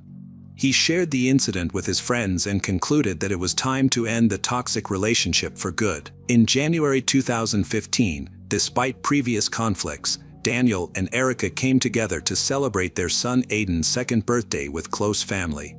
During the gathering, they appeared to be friendly, leading some to speculate that they might be rekindling their relationship. However, Daniel was aware that a future with Erica was not feasible and wanted to avoid their past disagreements. Following the celebration, Daniel informed his friends about his new girlfriend, a 20-year-old named Brenda Vela, and shared a photo of them on social media, revealing his happiness. Many people were optimistic that he was starting a more peaceful chapter in his life. Erica and Daniel's relationship had been marred by conflict, mutual blame. Their text messages were filled with hostility, including hundreds containing anger and insults. Daniel accused Erica of trying to take his son away from him, while Erica accused him of being selfish and unfit father. Their arguments covered topics from parenting to personal attacks. There was no constructive communication, only increasing tension. On the morning of February 6, 2015, Daniel dropped Aiden off at Erica's house as planned and then went to the gym. After working out, he returned home, where a tragic event occurred. Daniel entered the bathroom, sat down, and was shot 4 times in the arm, chest, neck, and forehead. He died instantly, with no chance to protect himself. The day after Daniel's death, Erica was brought in for questioning. She insisted she hadn't visited his house in weeks and had no connection to what had happened. Investigators, however, told her they had surveillance footage from a neighbor's camera showing her entering the house on the day of the incident. Although the video did not clearly identify her, the investigators used this information to pressure her. The tactic worked. Overwhelmed, Erica confessed and even revealed where she had disposed of the firearm involved in the crime. The prosecutor claimed that jealousy and a fear of being replaced by another woman motivated the crime. When Erica was arrested, police discovered a note in her purse with Brenda's name and birth year, suggesting Erica had been monitoring Daniel's new girlfriend. The evidence against her was strong, but the trial didn't begin until October 1, 2019, 5 years after the incident. Erica made about 170 phone calls to Daniel in an effort to reconnect after she found out that he had introduced their son, Aiden, to Brenda and that they were spending time together. This prompted Erica to lose control.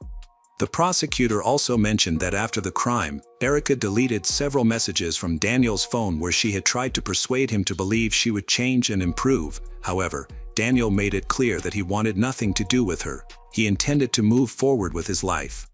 During the trial, Erica's lawyer argued that Daniel had been an abusive husband who repeatedly attacked her. They presented audio recordings of their intense arguments, where Daniel could be heard insulting and threatening Erica.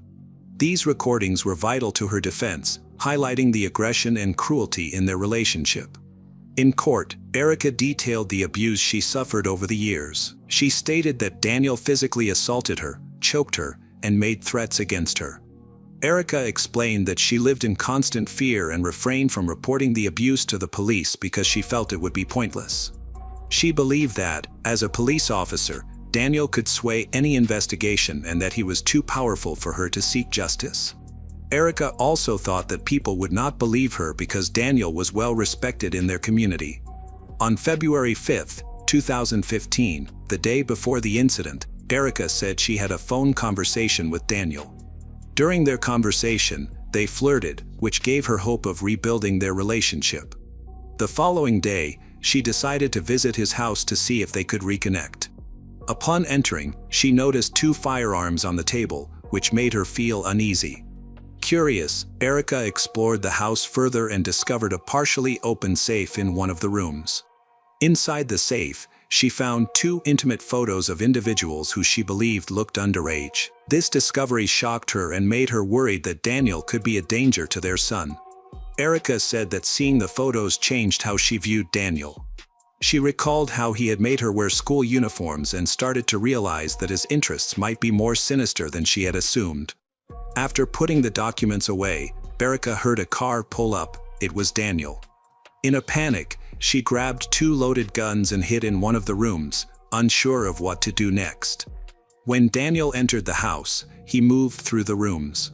Erica heard him go to the bathroom, and with the guns in her hands, she followed him, filled with fear. When she entered the bathroom, she found Daniel sitting on the toilet. He saw her and shouted angrily, threatening her. At that moment, she claimed she started shooting. She couldn't remember how many shots she fired but kept shooting until she felt safe. Then she ran out of the house, disposed of the guns, and attempted to escape. Erica revealed that she continued to have an intimate relationship with Daniel despite his mistreatment because she was afraid of how he would react if she refused him. She believed that not meeting his needs would lead to his aggression. This fear was a significant reason for her staying with him. She felt that her safety depended on obeying his demands. During the trial, Erica spoke for the first time about finding photos in Daniel's safe. She explained that she had kept this information to herself during the investigation because she did not trust the authorities and thought they would side with her ex-husband. Daniel's family was shocked by her allegations and completely rejected them. Erica maintained that she was scared her concerns would be overlooked or misunderstood. However, her claims were not backed up by evidence. Officers who searched Daniel's home found no illegal photos or proof to support her accusations. The prosecutor argued that Erica's statements were false, intended to evade accountability. Erica's lawyer attempted to paint Daniel negatively by highlighting that his phone and computer had hundreds of explicit photos and videos featuring adults. Additionally, the lawyer mentioned that Daniel had deleted over 1,000 images from his phone years ago, suggesting that this could imply he had troubling secrets. Erica may have had valid reasons to be afraid of him. She expressed sorrow for her actions and apologized to Daniel's family, stating that she never intended for things to end so tragically, that her actions were motivated by panic and fear for her son. Erica's attorney argued that the responsibility for Daniel's death was not only on Erica but also on Daniel himself. They were caught in a traumatic relationship that neither could escape, leading to a tragic outcome. The jury deliberated for nearly 4 days but couldn't reach a unanimous verdict, resulting in a mistrial. Erica's attorney viewed this as a positive outcome, as it allowed them to reevaluate the case and plan a new defense strategy. Nevertheless, Erica lost her parental rights, Daniel's brother, Matt Green, and his wife adopted Aiden. Erica Sandoval's first trial in 2019 ended with a hung jury. The next trial begins on February 6, 2025, exactly 10 years to the day after the crime was committed. Jury deliberations began on Tuesday, May 6, 2025. On May 8, 2025, Erica was found guilty of first-degree murder with the special allegation that she personally and intentionally discharged a firearm, causing serious bodily injury to Daniel. Sandoval's sentencing is scheduled for June 5, 2025. The trial is taking place in Room 20 at the Southern County Judicial Center in Porterville, where Sandoval faces 50 years to life in prison. Specifically as follows: she could be sentenced to 25 years to life for the murder charge and an additional 25 years to life for the weapons charge. Sandoval has served 10 years and may be eligible for an elder parole hearing when she has served 20 consecutive years and reached the age of 50. This tragedy has highlighted the destructive potential of jealousy and personal struggles when individuals don't seek help or end toxic relationships in a timely manner. Many lives have been shattered, causing immense pain and leaving many things unsaid. Nevertheless, there are still people who are fighting for a better future, striving for Aiden's happiness. While the story may have reached its conclusion, its impact will linger, reminding us of the hidden struggles that can exist behind the facades of seemingly perfect homes.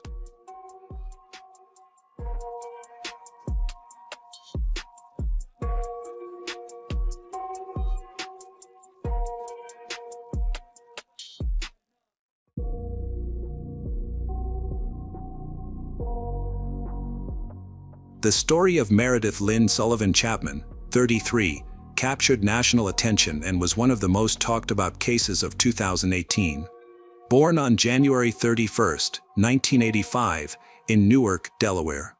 Meredith was the youngest of 3 children in the Sullivan family. She was raised in a loving environment, supported by her older brother, Thomas, and sister, Jessica, cherished her. The Sullivan family was financially stable, and her parents ensured that their children received an excellent education while also encouraging them to pursue their personal interests and talents.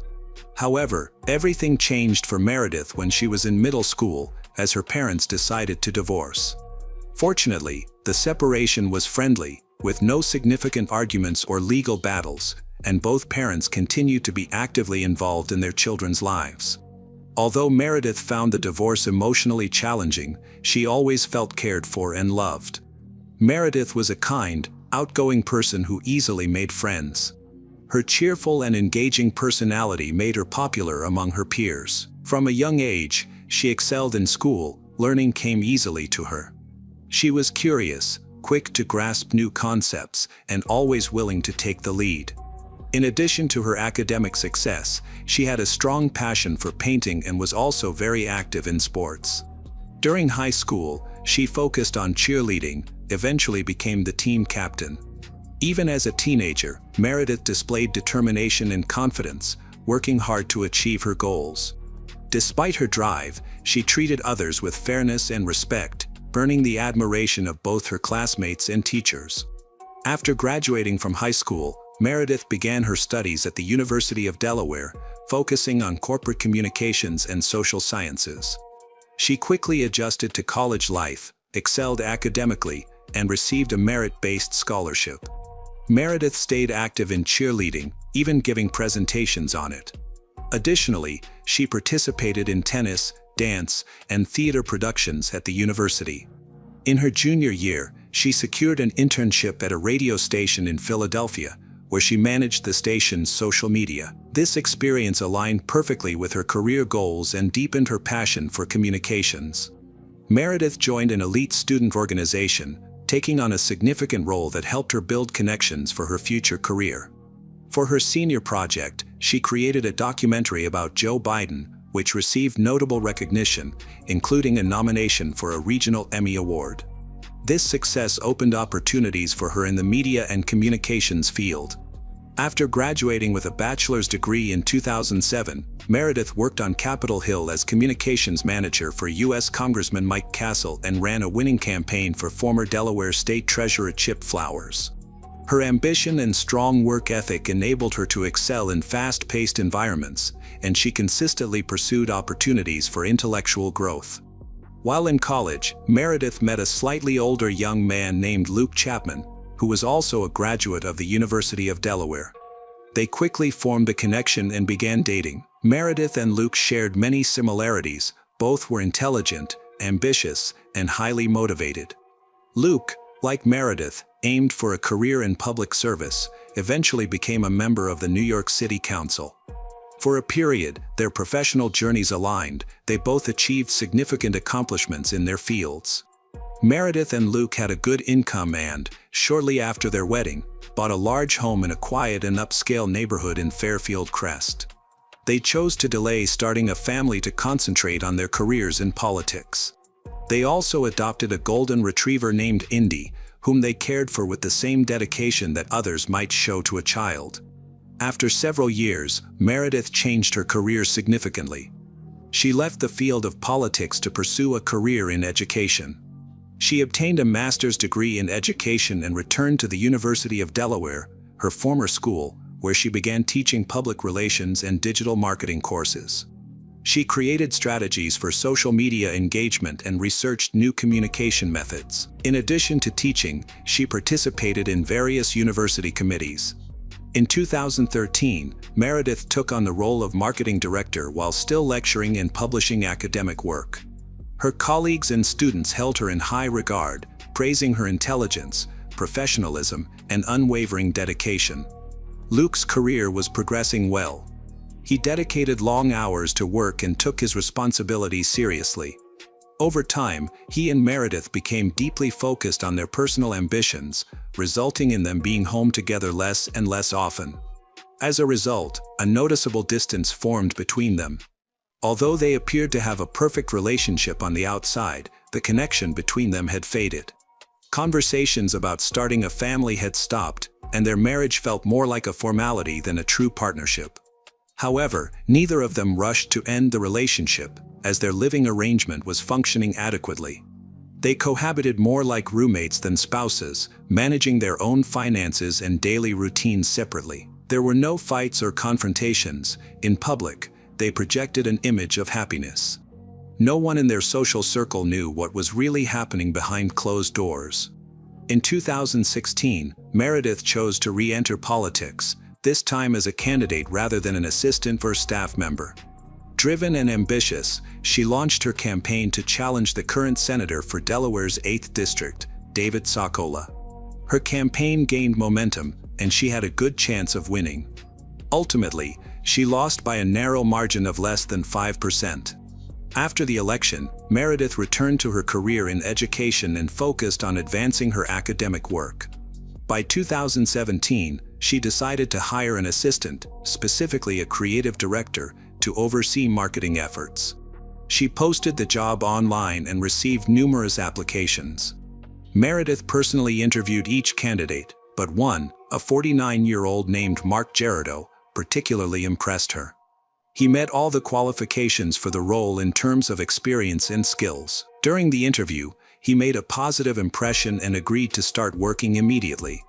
At that time, Mark was living in North Carolina but was ready to move for the position. He had been married to Jennifer Gerardo, but she stayed behind initially to sell their home and finish other obligations before relocating to join him. Mark proved to be a thoughtful, intelligent, and well-educated person with a strong background in marketing. He exceeded expectations right from the start. He quickly built a good working relationship with his new supervisor, and they found common interests almost immediately. Mark was 16 years older than his young boss. At that time, Meredith had grown emotionally distant from the husband she had been with for nearly 10 years, as both were heavily focused on their careers. Mark's situation was more complex. He had been married for almost 25 years and had remained committed to his wife during that time. As co-workers, they developed a close bond. Their teamwork was seamless, and they had a silent understanding of each other. Mark was dependable, efficient, and skilled. However, beneath their professional connection, a deeper relationship was beginning to form, unnoticed by others. For Meredith, Mark became more than just a trusted colleague. She felt comfortable sharing her personal thoughts and feelings with him, which meant a lot to her. In her busy pursuit of success, she had little time for friends, family, or meaningful conversations. Even her husband felt more like a stranger than a partner. But with Mark, she felt calm, safe, and truly understood. She eventually stopped resisting and invited him to spend time together outside of work. Just 2 weeks after Mark moved to Newark, Meredith suggested they meet after work at a local bar to relax. She wanted to have a conversation in a more casual setting. That evening, Mark opened up to her and, for the first time, shared his story. Mark Gerardo was born in 1968. His parents were strict and deeply religious, enforcing high standards of obedience and discipline in their large family. From an early age, Mark understood the importance of hard work and performed well in school. When Mark was 18, he met Jennifer, who was 16 and working as a waitress at a fast food restaurant. He often visited the restaurant, captivated by the girl behind the counter, but he never mustered the courage to talk to her or share his feelings. Jennifer and her family eventually moved to a nearby town, causing her to lose touch with Mark for several years. In 1990, they met again at a local shopping center where Jennifer worked as a sales associate. Mark was excited to see her but felt too shy to make a move.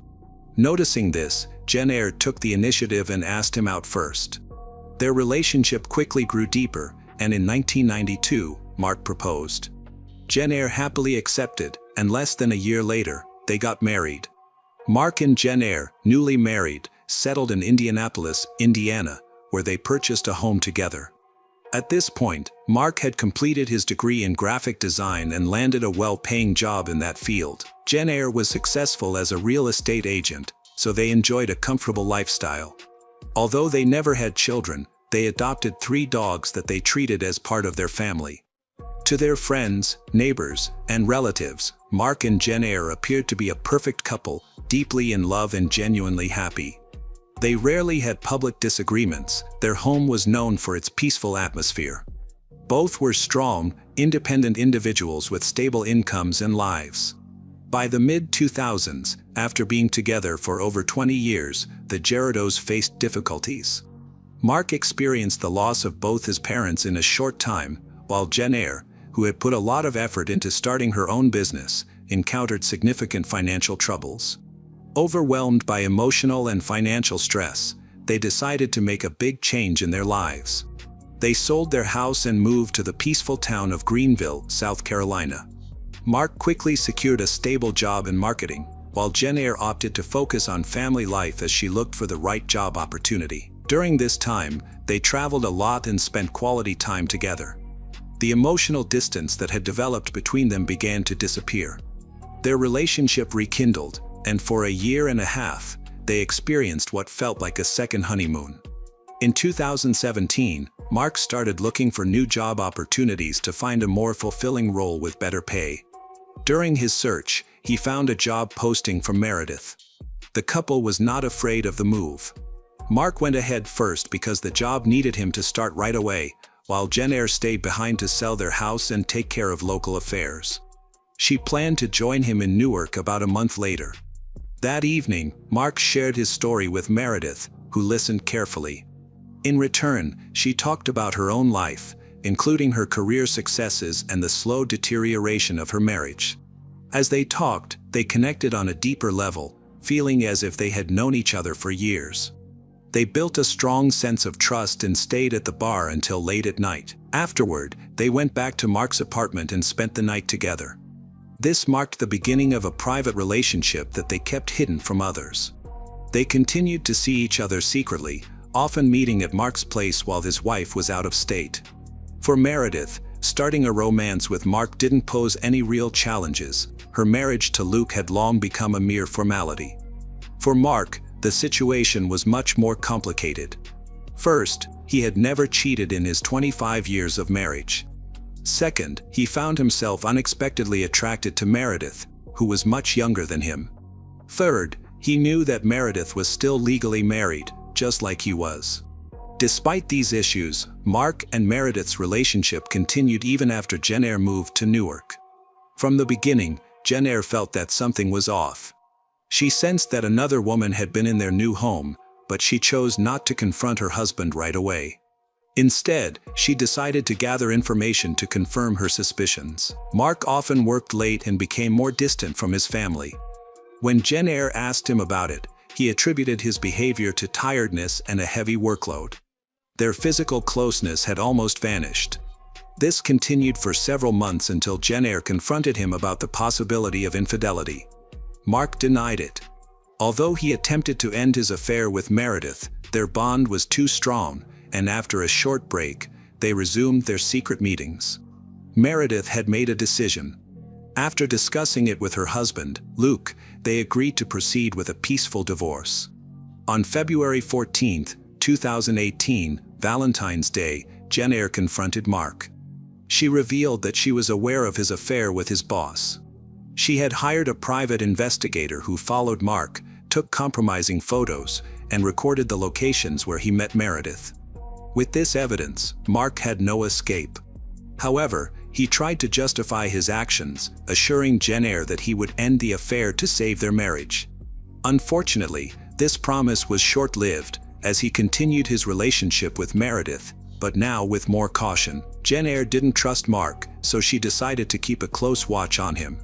She placed a GPS device in his car and installed monitoring software on his phone and computer. She sewed listening devices into Mark's clothes to secretly record his conversations when they were apart. One of those recordings captured Jennifer's growing insecurity. The situation escalated when Mark discovered the tracking device.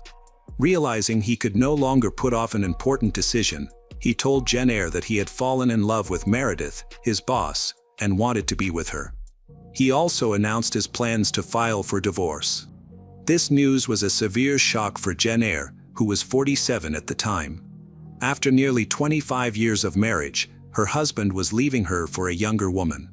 To make things worse, they had recently moved to a new city, and Jennifer had not yet found a job. This left her feeling financially unstable, emotionally unsupported, and lost. Her life felt like it was falling apart, and she was struggling to cope. By early March 2018, Meredith completed her divorce from Luke and was no longer tied to any commitments. She anticipated that Mark would also finalize his divorce soon, but his situation was more complicated. Due to specific legal requirements in their new state, Mark needed to establish residency before he could file for divorce, and they had only recently moved. At the same time, Meredith resigned from her job at the University of Delaware. She was about to start a new role as Vice President and Chief Marketing Officer at Villanova University, one of Pennsylvania's top institutions. Additionally, she received an offer for a leadership position at Ruffalo Noel Levitz, a prominent consulting firm specializing in higher education strategy. On April 5th, Meredith moved into her new home in Radnor Township, Pennsylvania. She was gradually getting settled, and about a week later, Mark joined her. He had also left his previous job and started a new role at Villanova University as Meredith's personal assistant. It felt like a fresh start for the couple, a promising new chapter. They just needed to complete a few final steps to fully embrace this new beginning, but they were unaware that a deadly threat was already approaching. Hurt and betrayed, Jen Eyre began plotting a disturbing act of revenge. On April 23, 2018, Mark and Meredith had plans to meet at a local restaurant to celebrate a fresh start. Before heading to the restaurant, Meredith stopped by her house to change clothes while Mark ordered their meal and waited for her. As time went by, Meredith didn't arrive, and she wasn't answering her phone, making Mark uneasy. Suddenly, he received a series of alarming messages from Jen Eyre, filled with anger and resentment. She wished him endless misery, and then he received a photo that shocked him. It was a picture of Meredith's kitchen. In a panic, Mark abandoned everything and rushed to Meredith's house. When he arrived, he saw her car parked in the driveway.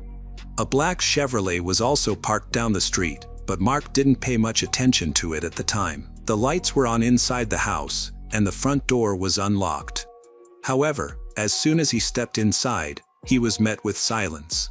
He went directly to the kitchen, was horrified to find Meredith, 33, and Jen Eyre, 48, lying on the floor in large pools of blood. It was too late for them, both died from gunshot wounds. Mark screamed and rushed outside. His cries alarmed the nearby neighbors, who quickly called for emergency services. Initially, investigators thought Mark might have been involved in the incident due to his emotional struggles and complicated relationship with Jen Eyre. However, this theory was quickly dismissed. The weapon was discovered under Jen Eyre's body and contained only her fingerprints. Authorities concluded that the act was premeditated, followed by her own self-harm. Before the incident, Jen Eyre had sent several emails to a close friend expressing her intentions to do something drastic. Later evidence showed she had spent around 2 weeks preparing for this. She bought a firearm, rented a car, and collected items for a disguise. Jen Eyre also managed to find Meredith's new address on her own. For an entire week, she observed the couple's activities. Neighbors reported seeing a woman in a wig driving a black Chevrolet and lingering in the area, but she did not seem threatening. Mark also remembered noticing the car but thought it belonged to someone from the neighborhood. Jen Eyre had closely observed Meredith's routine and was aware of when they typically returned home. On the day of the incident, she arrived early, parked her car a few blocks away, and approached their house. She gained entry by breaking a window in the backyard and quietly entered. It is believed her intention was to confront, kill both Mark and Meredith before taking her own life. However, things did not go as planned. Meredith came home alone. Investigators later discovered that Meredith had taken out a life insurance policy valued at $500,000 about a year and a half prior, naming her ex-husband, Luke, as the beneficiary. After the divorce, this designation had not been changed. As a result, Luke Chapman became a person of interest as authorities looked into possible indirect involvement in the case. However, this theory was ultimately ruled out due to insufficient evidence. The investigation took only a few days, and authorities quickly closed the case, concluding that the responsible person was deceased, that there were no other suspects. Mark was exonerated but faced significant public and media scrutiny. Rather than withdrawing, he decided to speak out, giving interviews and appearing on talk shows to discuss the events in detail. A year later, Mark released a memoir detailing his relationships with both women and the circumstances surrounding the tragic incident. He expressed how deeply the experience affected him, noting that he never expected the woman he had been with for nearly 25 years could do something so devastating. While the book became a bestseller and was generally well received, public opinion was mixed. Some critics accused him of exploiting the situation and profiting from the tragedy by sharing his personal story. Meredith's family sued Luke after he refused to return the life insurance money he received after her death. The court ruled in his favor, ordering him to return only 10% of the total amount to her family, as the judge found no malicious intent on his part. Meredith had not expected to die and had not updated her policy before her passing. After she died, her remains were cremated, and her urn was given to her parents. Jen Eyre Gerardo was buried in her hometown of Fort Wayne, Indiana. Many still believe that Mark was also meant to be a victim that night but narrowly escaped a tragic fate.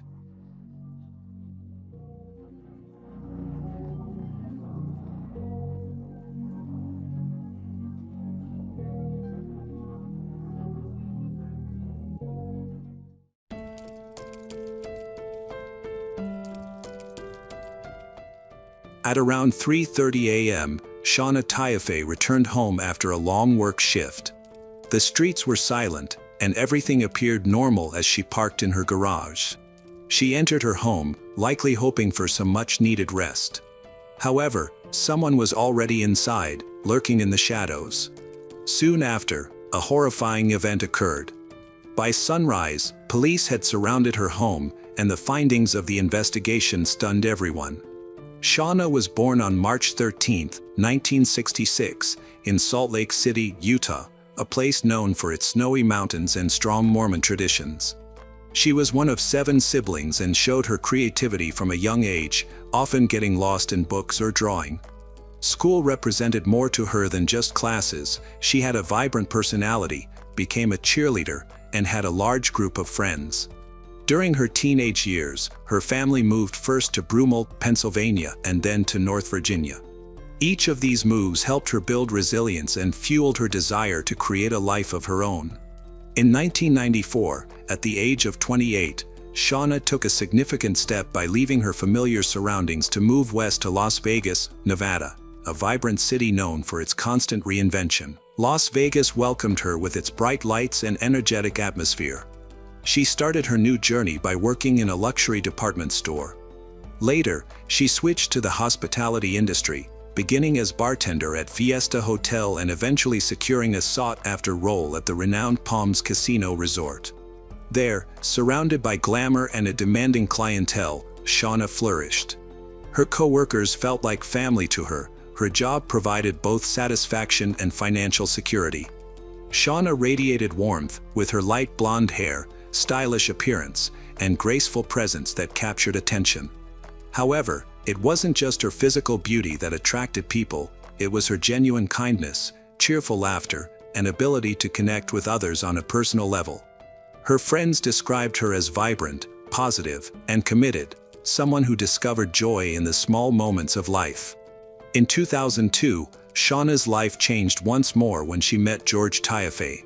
He was tall, athletic, and exuded confidence, someone who made a strong first impression. George had an impressive background. He was a former star football player in high school, prom king, a West Point graduate, and later became a U.S. Army engineer before becoming a firefighter.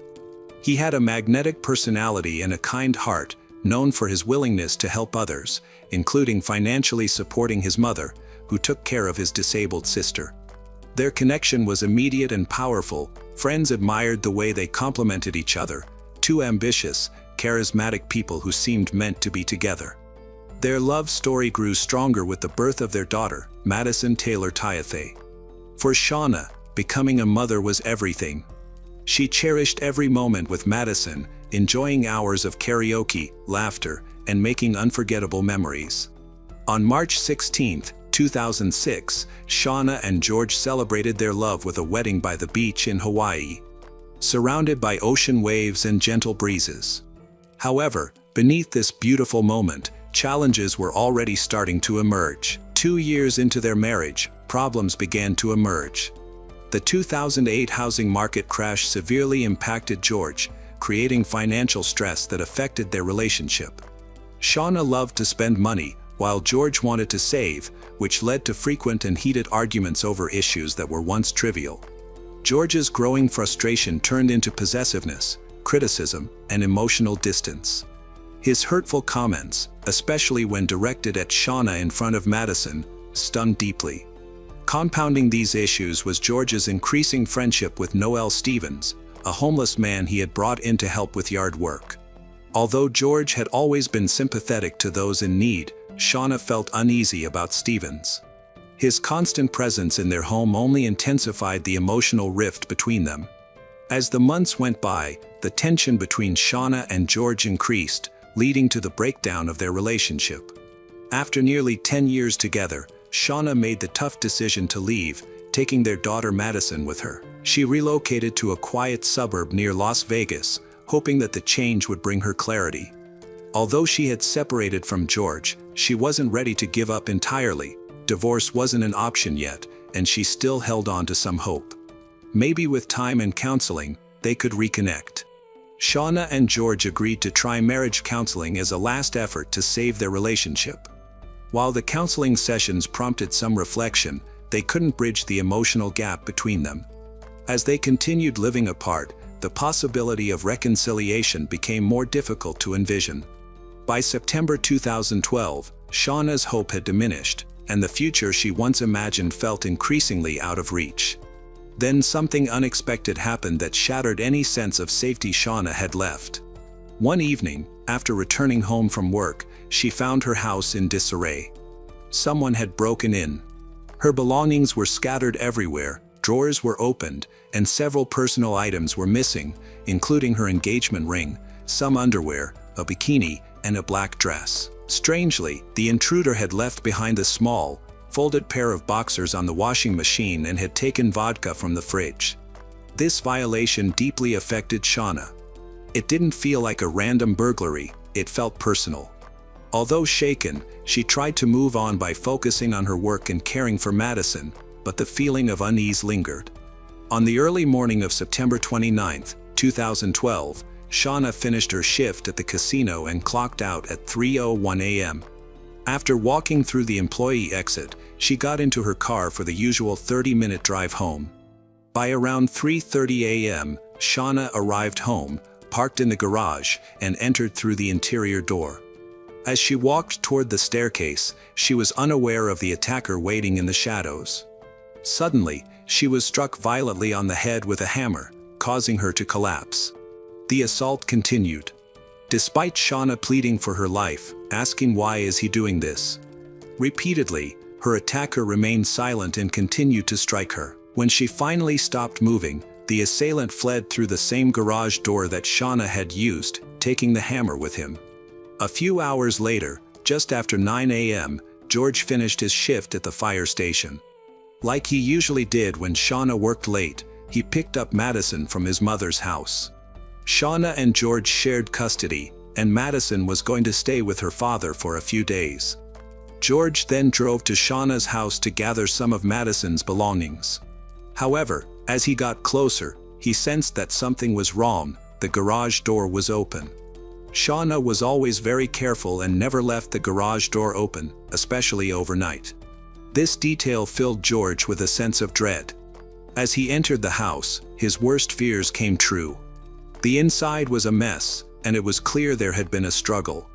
Then he saw her. Shauna was lying motionless on the floor, and blood was everywhere around her. George called 911, told the dispatcher he had found his wife and she wasn't moving. His voice sounded calm. However, there were times when his words stumbled. When first responders arrived, they were confronted with a gruesome scene. Investigators were shocked by the brutality of the attack. Shauna had sustained severe injuries to her head, so extreme that paramedics initially thought they might be gunshot wounds. However, further forensic examination uncovered the reality: she had been struck repeatedly with a blunt object in a violent assault. Her hands were badly injured and bruised, showing signs of defensive wounds. She had fought back. In her final moments, she displayed incredible bravery. Detectives initially focused on George, following standard procedure in domestic homicide cases, where they questioned those closest to the victim first. However, George had a solid alibi. He had been working for 24 hours straight at the fire station, which was confirmed by his co-workers and supervisors. With that lead ruled out, the investigators shifted their attention elsewhere. Shauna's murder deeply affected her friends and co-workers, many of whom also worked late shifts at the Palms Casino Resort. The brutal nature of the crime and a break-in that had occurred weeks earlier left them feeling vulnerable and scared. They began to question whether someone had been watching them as well and whether the attack was random or targeted. Detectives revisited the earlier break-in at Shauna's home from 3 weeks prior. This incident had unsettled her. Personal items were stolen, including her underwear, bikini, and engagement ring, while a strange pair of men's boxers was found neatly folded on the washing machine. The details of the break-in didn't align with a typical burglary, making the situation feel even more menacing. Neighbors reported hearing loud, rhythmic thuds between 3:30 and 4 a.m. on the morning of Shauna's murder. This timing matched her arrival home, indicating she may have been attacked shortly after entering. Soon after, another clue emerged. Shauna's personal items, such as her cell phone, health card, and makeup, were discovered scattered along a trail about half a mile from her home. This evidence suggested that the killer had escaped on foot in that direction. William Penix, commonly known as Big Will, was a well-known handyman and mentor to recently released inmates in the Las Vegas community. One of these inmates, a man nicknamed Greyhound, confessed to a shocking crime. With an unsettling casualness, Greyhound recounted how he had attacked a woman with a hammer, even smiling as he mentioned the hammer breaking from the impact. Big Will was initially taken aback, but when he saw news coverage of Shauna's murder, the details began to align in his mind. He promptly alerted the authorities, informing them that Greyhound often loitered at a nearby Albertsons, where he scavenged and sold banned substance. Across the street at a Chevron gas station, Greyhound was known for regularly dealing banned substance. Law enforcement quickly located and arrested him there. Greyhound was found with narcotics and revealed his real name, Noel Stevens. This was not the first time his name had come up. Stevens had a criminal history that included petty theft, banned substance offenses, and squatting. Now, he was a suspect in a murder case. During the interrogation, he denied being involved in Shauna's death, but he admitted that he had been living in a tent on a remote hill. The police were concerned he might have hidden evidence there, so they used helicopters to survey the area and searched his campsite. They quickly found crucial evidence. Inside the tent, investigators discovered a pair of pants with blood stains. Forensic testing confirmed their worst fears: it was Shauna's blood. Digital records provided crucial information. Phone data showed a startling revelation: Stevens was in regular contact with George. Their connection was more complex and troubling than anyone realized. George had employed Stevens for various tasks at home, but he had also reportedly taken advantage of Stevens' weaknesses and desperation. With the promise of thousands to Noel, George orchestrated a plan to end his wife's life. From the start, Shauna's sister, Paula Castleton, suspected something was off. Even with George's strong alibi, she felt he wasn't innocent and decided to travel to Las Vegas to assist with the investigation. Believing that something more sinister had occurred behind the scenes, her instincts turned out to be alarmingly correct. When the police who searched Stevens' campsite discovered incriminating evidence, stolen clothing from Shauna's previous burglary and a vodka bottle with his DNA on it. This bottle was the same type used in the burglary weeks before her murder. Additionally, they found a packaging tag for a hammer, which was one of the weapons used in the assault. Surveillance footage later confirmed that George and Stevens were seen together at a hardware store, appearing relaxed and laughing while they bought a hammer, gloves, and a knife. What initially seemed random now clearly indicated premeditation. Faced with overwhelming evidence, Stevens admitted his guilt. He revealed that George had given him $600 in advance and promised to pay him thousands more once the job was completed. For several weeks, they had planned the murder meticulously. Phone records confirmed their confession, revealing 87 calls between the two in September 2012, including 5 calls made the night before the murder. Stevens stated that George had provided keys to Shauna's house, even recommended that they wear black and break in beforehand. On the night of September 29th, Stevens entered the house, concealed himself in a closet, and waited. As Shauna ascended the stairs, he came out from the shadows. Wearing a ski mask, he hit her with a hammer. When the handle broke, he used the metal head to complete the attack. Afterward, he disappeared into the night. Later, Stevens guided investigators to the location where he had buried the murder weapon, which still had Shauna's blood on it. On October 8th, detectives approached George's family to inform them that he was now a primary suspect in a crime. This news shocked his mother and sister, who found it hard to believe that he could commit such an act. As the pressure mounted, George began to crack.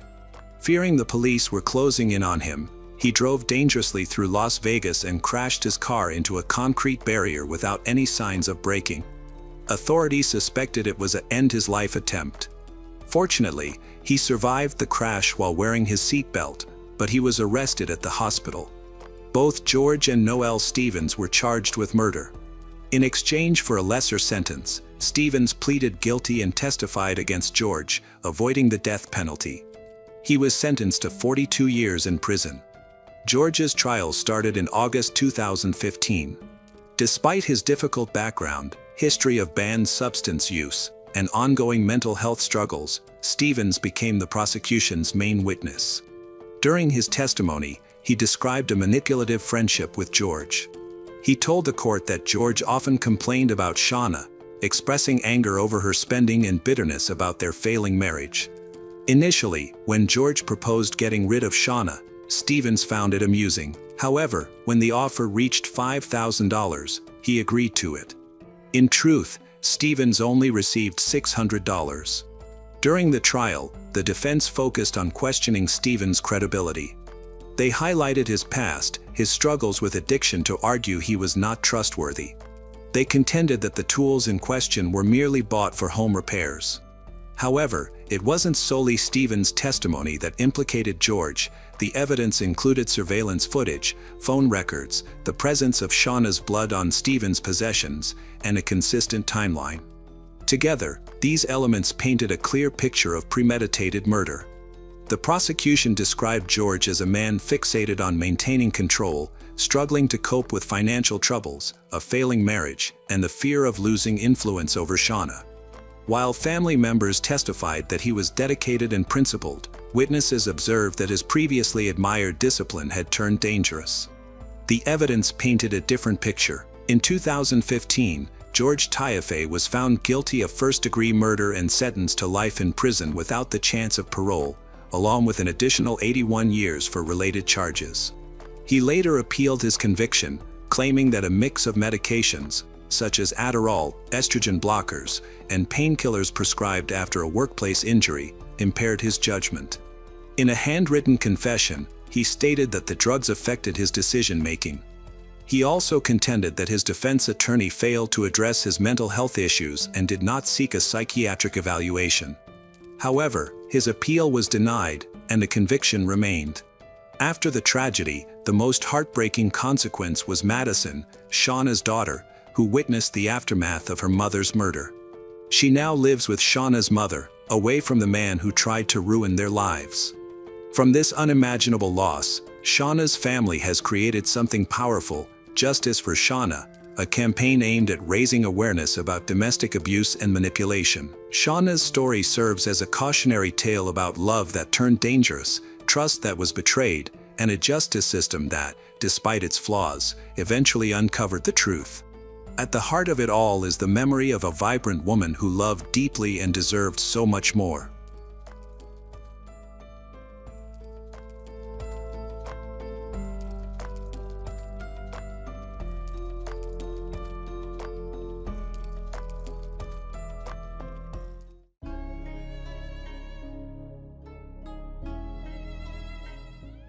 In 2020, the story of a young British woman named Angel Lynn shocked the entire United Kingdom. She had been stuck in a harmful relationship with a man involved in crime who faced serious legal issues. Whenever Angel tried to leave, the situation worsened. During her last attempt to escape, it turned into a kidnapping and a life-threatening incident. Thankfully, Angel survived, but her life now is very different. Angel Lynn was born in a suburb of Loughborough, Leicestershire in England Midlands. She was the youngest daughter in a family of 6 children. Her parents, Patrick, often called Paddy by friends, and Nikki, were ordinary people. Patrick operated a small retail business, while Nikki dedicated herself to managing the household and caring for their children. Although the Lynn family was not wealthy, their business provided a steady income to meet their basic needs. They lived in a spacious and comfortable home, working hard to ensure their children received a good education. Angel had a strong, loving bond with her family, especially with her mother, Nikki. She confided in her mom about everything, her future plans, dreams, and concerns. From a young age, Angel was very energetic. She excelled in school, participated in sports, and had many friends. Others viewed her as ambitious, principled, someone who stood up for what was right. She aspired to attend college to study law and work in the justice system. Angel was well known for her stunning looks and slender. With her bright blonde hair, deep blue eyes, she always drew attention and brightened up any event. Many people admired her, but she seldom went on dates due to her busy schedule. Angel cherished her independence and was committed to being self-sufficient. While still in high school, she worked part-time as a waitress at a local fast food restaurant. She diligently saved money for college and bought her own clothes, makeup, and personal items. After finishing high school, Angel successfully entered her dream college. She chose to become a crime scene investigator and enrolled in a program to help her reach that goal. She juggled her studies, work, and sports with impressive energy. Everything was going smoothly until she met a young man named Che Boskill, who took everything away from her. Che Boskill was the younger son of his mother. He grew up with his older half-brother. His mother single-handedly raised the boys, as neither of their father was involved in their lives. She worked multiple jobs from early morning to late at night to support them, which meant that money was always tight. Because she was rarely home, she spent little time with the boys, leaving them to take care of themselves in less than ideal living conditions. Che exhibited aggressive behavior from a young age, causing concern among those around him. He frequently had outbursts of anger, got into fights, and faced continuous trouble. As a teenager, he encountered legal issues and was arrested multiple times. Despite this, his mother always intervened to defend him, viewing her younger son as nearly perfect, despite his actions. His older brother also faced legal troubles, but Che ultimately became a more serious offender while still in school. Nevertheless, their mother did not see any issue with their behavior and did not view them as a bad person. At only 15 years old, Che got involved in crime. He began by stealing cars and taking them apart for parts. Soon after, he joined a local gang where he quickly built a reputation, found his role. It's important to mention that Che was following his brother's path. However, his brother was less aggressive and better at managing his anger. Che loved motorcycles and cars, but instead of just driving, he sped down the streets at high speeds. He obtained his driver's license and, for some time, drove cars for his friends in the gang. By the age of 18, he had purchased his own car with money earned from illegal activities. He frequently drove while under the influence of alcohol and banned substance. On one occasion, he caused a serious accident by crashing into a utility pole, which resulted in him being hospitalized. Although he lost his driver's license, he continued to drive stolen cars and even live-streamed his dangerous driving around town. As Che became more entrenched in organized crime, he escalated from minor crimes like petty theft and carjackings to more severe offenses, including robbery and banned substance dealing. He and his associates began to steal luxury cars on demand and targeted affluent individuals. Che took pride in being a bad guy. Despite being arrested multiple times, he consistently managed to evade significant penalties, often receiving only light sentences. Che had a captivating appearance and a charming personality, despite his reckless behavior and self-destructive lifestyle. Even as a teenager, he easily attracted the attention of girls. When his illegal activities started making money, he spent it lavishly to impress those he liked. However, his bad temper and aggressive nature prevented him from maintaining any meaningful relationships. Che was a manipulative bully who wasn't afraid to resort to violence. While he could initially charm a girl, most would leave once they recognized his true nature. Unfortunately, not everyone was fortunate enough to get away. In early 2019, Angel met a man while spending time with mutual friends. They were both the same age and attended the same university, quickly discovering that they had much in common. Their immediate chemistry led to a budding friendship that soon blossomed into a romantic relationship. Within a few weeks, they introduced each other to their families, indicating that they were serious about their commitment. Hattie and Nikki were pleased with their daughter's choice, as her boyfriend came from a good family and was a decent person. Similarly, his parents welcomed Angel warmly. They spent a lot of time at each other's homes. Their friends and family often joked about a possible wedding in the future. Just 6 months into their intense relationship, they unexpectedly broke up for unclear reasons. Her boyfriend initiated the breakup, leaving Angel feeling heartbroken. Shortly after, he began dating someone new, prompting Angel to distance herself from mutual friends to avoid seeing them together. She found herself isolated, without her boyfriend or friends. Though her family supported her, she fell deeper into sadness. Even focusing on her studies and work didn't provide much relief. During a challenging period in her life, Angel met someone who would become very important to her. By chance, she crossed paths with Che. He was immediately taken with her beauty. He approached her, asked why she seemed sad, suggested they take a walk and get coffee. Angel needed someone to confide in, and Che proved to be a surprisingly good listener. They exchanged phone numbers, quickly began talking and meeting regularly. Che made an effort to impress her with his kindness and support. Before long, Angel realized she was developing feelings for him. At that moment, she truly believed she had found someone deserving of her time, effort. Che tried to impress Angel by showering her with expensive gifts. He taking her to trendy clubs, restaurants, and concerts. She wanted to learn more about his job, but he was very good at concealing his illegal activities. One evening, Angel invited him to dinner at her parents' house.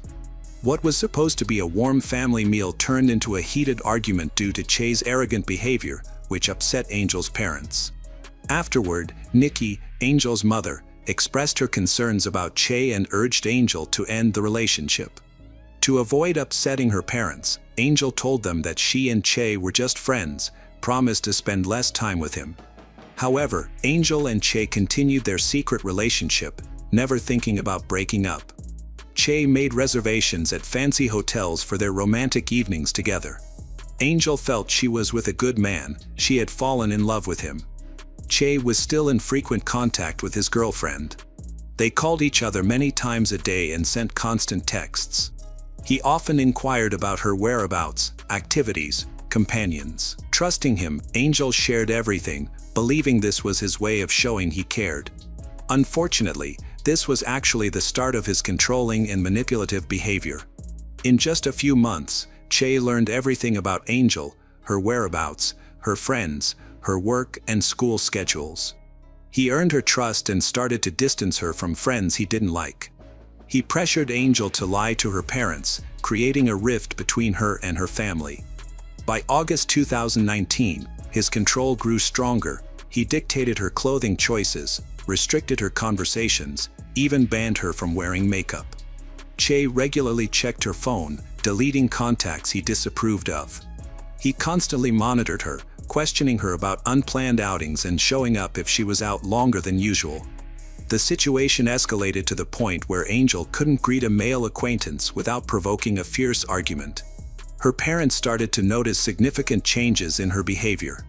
Once lively, cheerful, Angel became pale and withdrawn. She stopped wearing makeup, started dressing in baggy clothes, and seemed constantly anxious. She became secretive, always clutching her phone and hurrying away to be alone whenever it rang. Her conversations with her mother and sisters dwindled, leading them to become suspicious. When anyone asked how she was doing, she insisted everything was fine, but her reassurances sounded less convincing each time. As a result, the distance grew between Angel and her family.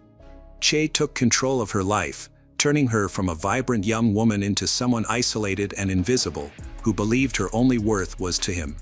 Che began to control every part of Angel's life, even trying to persuade her to quit school and work, promising to handle everything for her. Despite this, Angel was determined to pursue her dreams. Che's control grew stronger. He accessed her social media accounts, installed a tracking app on her phone. He monitored her every move and conversation. He could appear anywhere at any time, which made Angel feel constantly anxious, on edge. Under his pressure, Angel got a tattoo of his name on her arm, as if he had branded her as his own. Che treated her like property. He would call her multiple times a day, even at night, insisting that she turn on her camera so he could see where she was and who was with her.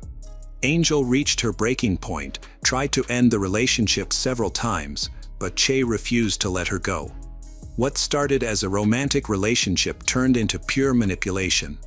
Che effectively stalked her, controlling her every action, all under the guise of love and concern.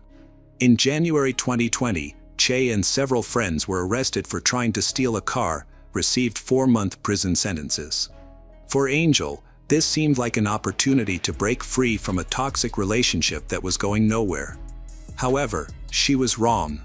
Every day, Che was allowed to make a phone call, and he used it each evening to contact Angel. His friends watched her and reported back to him. Angel felt constantly monitored and powerless to escape her fear. At the end of May, Che was released from prison. He immediately went to Angel's house and caused a scene. When Angel tried to break up with him again, he demanded that she pay him back about £80, which he claimed to have spent on her before he was imprisoned. Angel quickly gave him all the money she had saved, but the harassment worsened. A week later, Che physically attacked Angel for the first time. Just a week after that, he assaulted her again, and a bystander, concerned for Angel's safety, called the police. However, Angel chose not to press charges, so Che faced no repercussions. On July 9, 2020, a neighbor of Che's called the police because he heard a woman screaming for help. At that time, Che had pinned Angel to the ground and hit her head against the floor. Although Angel needed medical help afterward, she did not report the incident. In the following months, she continued to experience psychological and physical abuse from Che. Fearful of what Che might do to her or her family, she remained silent about the situation and tried to endure it, even though she realized it couldn't last forever. In September of that year, Angel made the difficult decision to end her relationship for good. Che reacted strongly, physically attacking her, leaving her with scrapes and significant bruises on her face. After the incident, he appeared to calm down, even apologized, vowing to be more respectful in the future. However, Angel believed he wouldn't genuinely change and pushed to end the relationship entirely. She felt certain that the toughest and most dangerous challenges were still ahead, but she was prepared to face them. Che, after making several attempts to win Angel back, proposed that they should at least stay friends. Angel agreed, thinking that if he believed they were still on good terms, he might lose interest in her, stop pursuing her. On September 17, 2020, Angel went to work, later committed to picking up Che and his friend Rocco Sansom in their van. They frequently relied on her as their driver, especially when they were too drunk or under the influence of substances to drive themselves. That day was no exception. Angel arrived at the designated parking lot, where the van was parked. Che and Rocco were waiting. Once everyone was inside the van, they drove off. Angel and Che had a heated argument while driving. She pulled over, stopped the vehicle, and jumped out, running away quickly. This incident was recorded by street surveillance cameras. In the footage, Che can be seen angrily chasing after her. He catches her and forces her back into the van before taking the driver's seat himself. The vehicle then sped away, completely disregarding traffic laws. This situation amounted to a kidnapping, as Angel was trapped inside the van with two men. She was clearly terrified. It's unclear what she experienced during that time. In the next 15 minutes, the police received numerous reports about a suspicious van speeding away from town, with the driver behaving erratically. However, officers couldn't respond in time before a tragic event occurred. Suddenly, the passenger door of the van flew open, and Angel fell out at high speed, narrowly avoiding being struck by two cars following closely behind. Fortunately, the drivers reacted quickly and stopped their vehicles. They rushed to her aid. Someone called the police. Meanwhile, the van continued for about 100 kilometers per hour as if nothing had happened, then slowed down and returned to the scene. To any onlookers, it might have appeared that the driver had simply dropped something small and returned to retrieve it. Che approached the gathering calmly, told those present that the injured young woman was his girlfriend, that they had just argued. He said he wanted to break up with her and that she had lost control, attempting to jump out of the moving van. However, his account seemed unconvincing. He stayed on the scene, waited for the medics and police to arrive, repeating his story verbatim. It was evident that he believed Angel wouldn't survive. He seemed to be shifting all the blame onto her. His friend Rocco, who was also in the van, supported his version of events, mirroring his words. Despite her severe injuries, Angel was still breathing when she was rushed to the nearest hospital by ambulance. Unfortunately, the chances of saving her were low. She had broken ribs, broken limbs, a compression fracture in her spine, and many cuts, bruises. The most critical injury was a traumatic brain injury that led to significant bleeding in her brain. For several days, doctors fought tirelessly to save her life. She underwent multiple complex surgeries, including one to remove part of her skull to relieve pressure on her brain. Her heart stopped several times, and she was clinically dead on those occasions, but the medical team was able to revive her each time. Eventually, Angel was placed in a medically induced coma and put on life support. Her chances of waking up were nearly non-existent. The doctors were astonished that she had survived the initial accident, but their outlook was bleak. They warned the Lin family that, even if she miraculously survived and could breathe independently, she would likely remain bedridden and in a permanent vegetative state. They suggested considering the option of disconnecting her from the costly life support machines, but her parents refused to even think about it. Che and Rocco were held at the scene and taken to the police station for questioning. They both insisted they had done nothing wrong, claiming that Angel was out of control and that the incident stemmed from her attempts to take her own life. However, security camera footage showed a different reality. Che was charged with kidnapping, unlawful imprisonment, causing serious physical harm. Rocco was arrested as an accomplice. Both remained in jail while waiting for their court appearances. The trial started in January 2022, with new charges of assault and harassment added. The defendants did not admit guilt. The prosecutors failed to provide clear evidence that Angel was intentionally thrown from the moving van. As a result, the jury could not come to a unanimous verdict, leading to the defendants receiving relatively light sentences. Rocco was sentenced to just 21 months in prison for his involvement, while Che received a 7-year sentence. The Attorney General referred Che Bauskil's sentence to the Court of Appeal under the lenient sentences scheme. In March 2022, the court increased his sentence to 12 years. However, Che will still be eligible for parole after serving 8 years. Despite the doctor's discouraging predictions, Angel continued to fight for her life. Although she suffered significant brain damage, she eventually began to breathe on her own. After a few months, the doctors lifted her from the medically induced coma. Initially, she did not recognize anyone, could not control her movements, and needed to be fed through a tube. There were no indications that she was aware of her surroundings. Meanwhile, Angel's cousin, Farron Davis, has set up a GoFundMe page to help her recover from the horrific incident.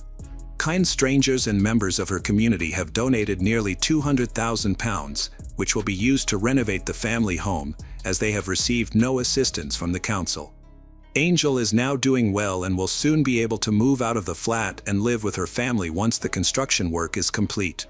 Her sister, Rhiannon, is planning to move nearby from Newcastle so she can join her mother in looking after her. In the spring of 2022, her parents brought her home to care for her themselves.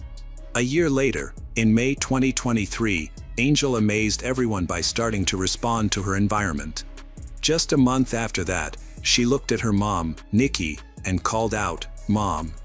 Now, Angel Lin is going through a lengthy rehabilitation process, has even begun to take her first steps. Although the doctors are skeptical about her returning to her previous life, her parents refuse to accept that possibility because their daughter has shown time and again that she is a fighter.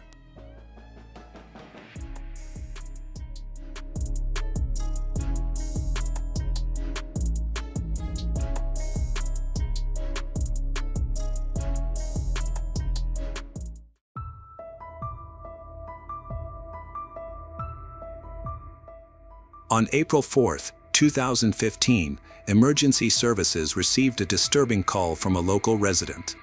A frightened man reported to the dispatcher that he went into his friend's living room to turn on the lights and check on him. However, when he went upstairs to the second floor, he found blood everywhere. The caller said everything was covered in blood, and his injured friend was not breathing. When the police arrived, they were shocked to discover the brutal murder of 59-year-old Charles Taylor in the unincorporated community of Montgomery County. The crime scene was horrifying. Blood was splattered on the carpet, the walls, and the sofa where Charles lay, completely soaked in it. The violent nature of the crime suggested deep anger. The attackers seemed determined to not only kill Charles but also to inflict as much pain as possible by stabbing him repeatedly with a sharp knife.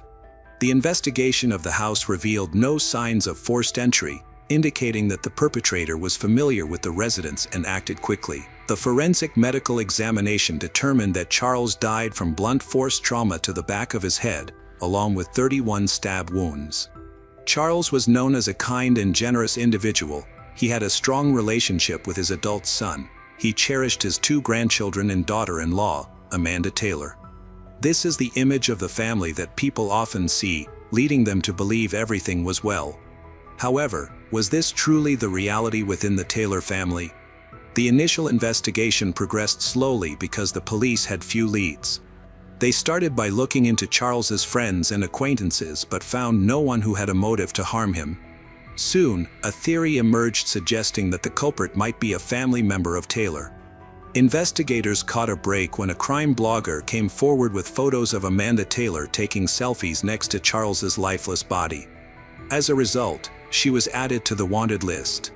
Amanda Barbara Nicole Taylor was born on March 27, 1991, in Christiansburg, Virginia. There is limited information about her childhood, but it was difficult because both of her parents were incarcerated. Amanda faced many personal challenges as a young girl. Her involvement in crime began after she met Mariah Roebuck. The two of them frequently got into trouble together. On October 23, 2005, when they were only 12 years old, Amanda and Mariah stole a car and ran away from home, leading to charges of unauthorized use of a motor vehicle. In early April 2006, Amanda was charged with disorderly conduct at her middle school for loudly expressing her hatred for the school and its students, including making threats. This incident was much more serious than typical teenage behavior and is just a small part of Amanda's legal troubles. In 9th grade, she began dating Rex Taylor, who was 2 years her senior.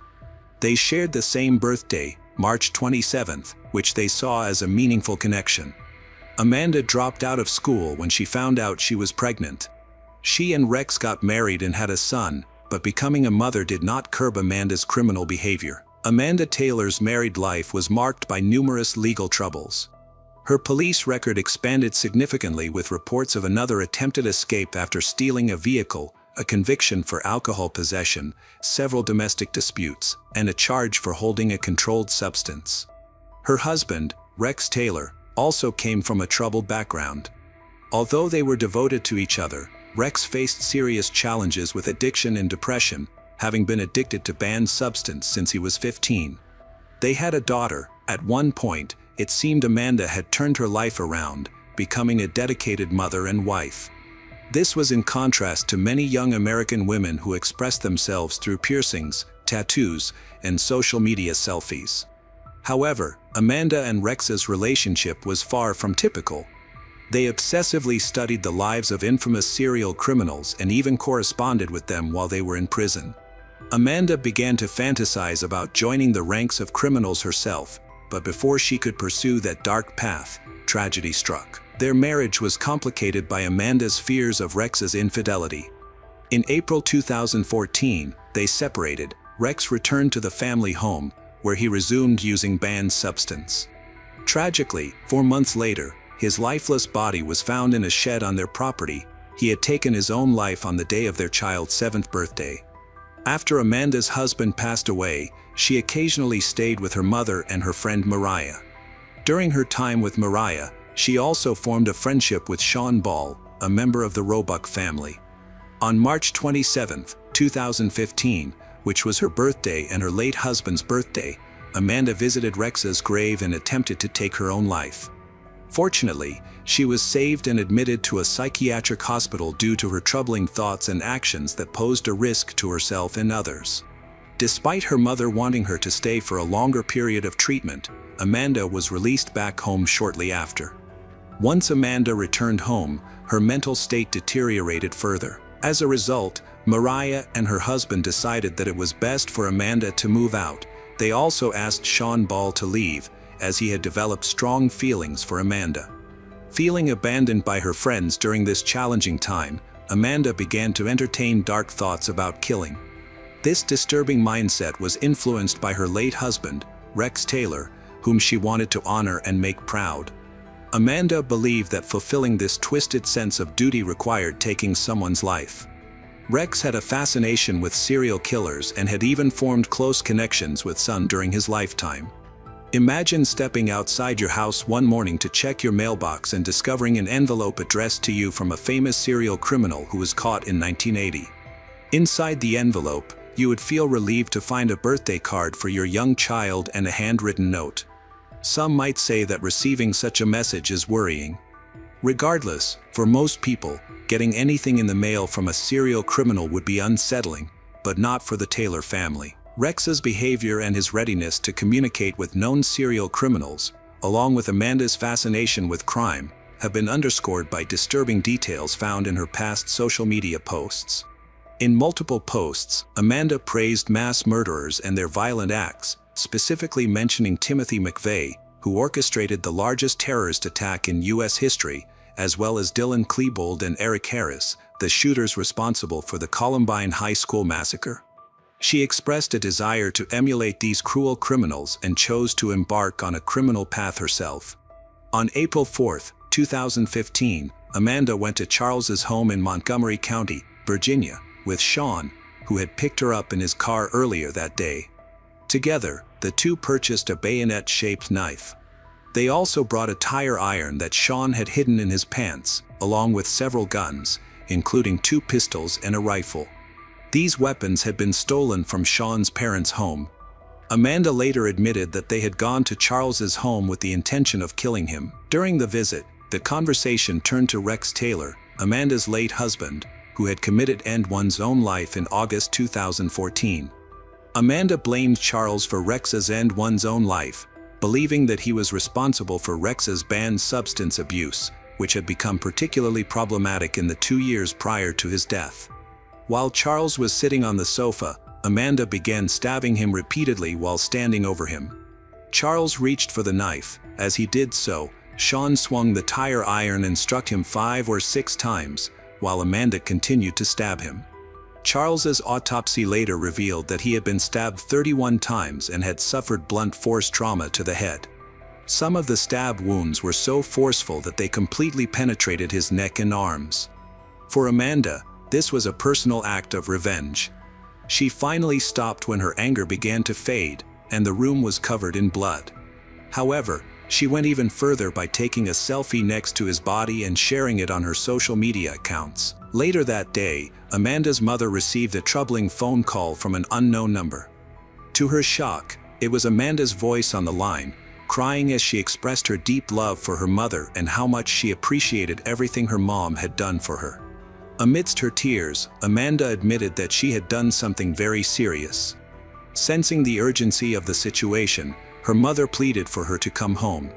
However, Amanda declined.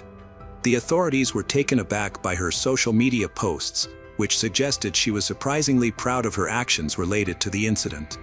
In hopes of addressing the situation quickly, the police issued an arrest warrant for her. However, by that time, Amanda and Sean had already fled. They weren't just fleeing, they were looking for their next victim. After Amanda committed her first crime, which she believed was flawless, she felt an uncontrollable urge to keep killing. At a gas station, they took out cash, filled the car with gas, and headed towards Tennessee. Sean urged Amanda to pause and hide for a while, but having experienced the thrill of violence, Amanda was set on committing another crime. They bought ammunition at a sporting goods store and then stayed overnight at a motel in Tennessee. The next day, they continued their journey to carry out Amanda's violent plan. While driving, Amanda spotted 2 young girls at a rest stop on Blue Ridge Parkway, whom she saw as potential victims. She informed Sean that she intended to bring the girls to the car so he could shoot them. They needed money, and he consented. Amanda went outside to lead the girls to the car, but when she brought them inside, Sean refused to shoot them. Enraged, Amanda got back in the car and drove away, unable to calm her anger. She stopped in the driveway and confronted Sean, who was now her target. Amanda pulled a revolver from the glove compartment, got out of the car, and approached the passenger side where Sean sat with his eyes closed in fear. Anger overwhelmed her, but then she noticed a jogger nearby. In a sudden move, she aimed the gun at him and fired. Luckily, she missed, and the gunshot startled Sean open his eyes. Realizing the threat he faced, he saw the revolver aimed at him. Amanda warned him that before she killed him, she wanted him to know she only used him for the gun and the car. Then, she pulled the trigger, shooting Sean in the face. Amanda took a picture of Sean's bloody face to share on social media and then drove away, leaving him bleeding from a gunshot wound on the side of the road. Now she was on the run by herself. The police were searching for her, yet Amanda continued to post updates online. In her next post, she confessed to taking Sean's life during a traffic stop in a field. She shared a photo of a silver revolver resting in her lap on Instagram, captioning it with what felt like a suicide note. "Okay, it's about that time. I'm going to find my husband in hell and finally find peace. I love you, Mom, and my beautiful children. I know you will provide them the life I could never give. I will finally be free." The police were closely monitoring Amanda's account in hopes of locating her, and they succeeded. Surveillance cameras from gas stations along the route taken by the white SUV in which she fled helped the police track her down. Additionally, cell tower signals pinpointed Amanda's location on a North Carolina state highway. Patrol officers spotted a white SUV traveling east on I-40 near Asheville. When they attempted to pull her over, Amanda resisted arrest. Law enforcement was on high alert, aware that she was armed and considered very dangerous. After a 2-mile stretch filled with strategically placed spikes, the chaos finally came to an end. Amanda was taken into custody around 8 the next morning. Police officers pulled her out of the car and handcuffed her. Meanwhile, paramedics discovered Sean, injured, on the side of the road. In the interrogation room, Amanda acted indifferently, sipping a soft drink and playing with her hair until the captain and another detective entered. When questioned, she waived her right to remain silent and confessed to everything. She seemed surprisingly comfortable in the presence of the investigators. Amanda was informed that Sean was not dead. The bullet had passed through his jaw, causing him to faint from the pain but leaving him with no lasting injuries. In a startling statement, Amanda expressed her desire to go to the death chamber. In a surprising twist, Amanda changed her plea to not guilty in court. During the trial, she described her crime in detail, claiming she was justified in killing Charles, who had taken Rex away from her. Initially, she was furious with Rex, but her anger soon turned toward his father. Amanda confessed that she wanted Charles to feel the same pain she had endured. She claimed she killed Charles because she held him responsible for her husband Rex's death. According to Amanda, when Charles mentioned Rex again, she looked at him and began stabbing him. She acknowledged that she felt a strange happiness during those moments of violence. Ultimately, Amanda unleashed all her pent-up hatred and anger. By not pleading guilty, she sought attention and an opportunity to discuss her case. The investigator found Amanda's explanation appalling, especially since she likened her feelings about the crime to a happy memory. On November 12, 2015, Amanda Taylor was convicted of first-degree murder for the brutal killing of Charles Taylor. She was sentenced to life in prison, with the judge describing her as the embodiment of evil. As part of a plea bargain, Sean Ball acknowledged that he did not deserve sympathy and expressed deep remorse for his actions. Yet, he carries a constant guilt, pondering what led to his situation. Sean Ball accepted a plea deal for second-degree murder, receiving a 60-year sentence with 19 years suspended, requiring him to serve 41 years. He expressed deep remorse for his role in the crime. Amanda recently appealed her conviction but was unsuccessful. She mentioned that she plans to take her appeal to the Supreme Court if needed. While Amanda is not a repeat offender, she gained a reputation as a killer selfie taker. During this time, she surprisingly gave a phone interview to a local reporter, where she compared the experience of being stabbed to riding a roller coaster. Amanda Taylor committed a serious crime, and many people who knew her described her as a dark and troubling individual who had been obsessed with death, crime, and serial offenders since she was young. Her social media accounts were filled with disturbing images of death scenes.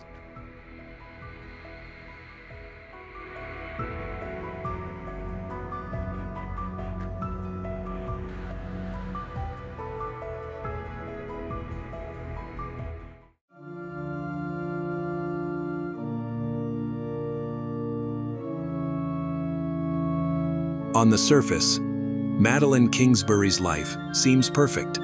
A devoted mother to her two young children, a rising young professional with a promising career, and an image of stability that many admire. But sometimes, what shines brightest hides deep cracks.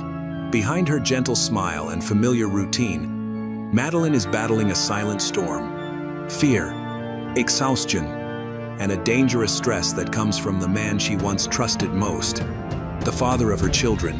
On the morning of March 31, 2023, the storm is no longer metaphorical. It rages. Madeline disappears without a trace. Her phone is still on the table. Her wallet is intact. Her plans are unfinished. The most terrifying thing is that she never returned to pick up her child. A seemingly random disappearance quickly spirals out of control into a much darker tale. A tale of hidden secrets, lingering suspicions, and chilling truths. Come with us, as the truth about Madeline's disappearance is not only shocking and haunting, but also touches on the deepest fears of every family. What happened to Madeline in 2023 stunned the nation. But to fully understand the gravity of this tragedy, we need to go back in time, to look at the girl from the beginning, the life she built, the dream she held, and the quiet strength that shaped Madeline Kingsbury.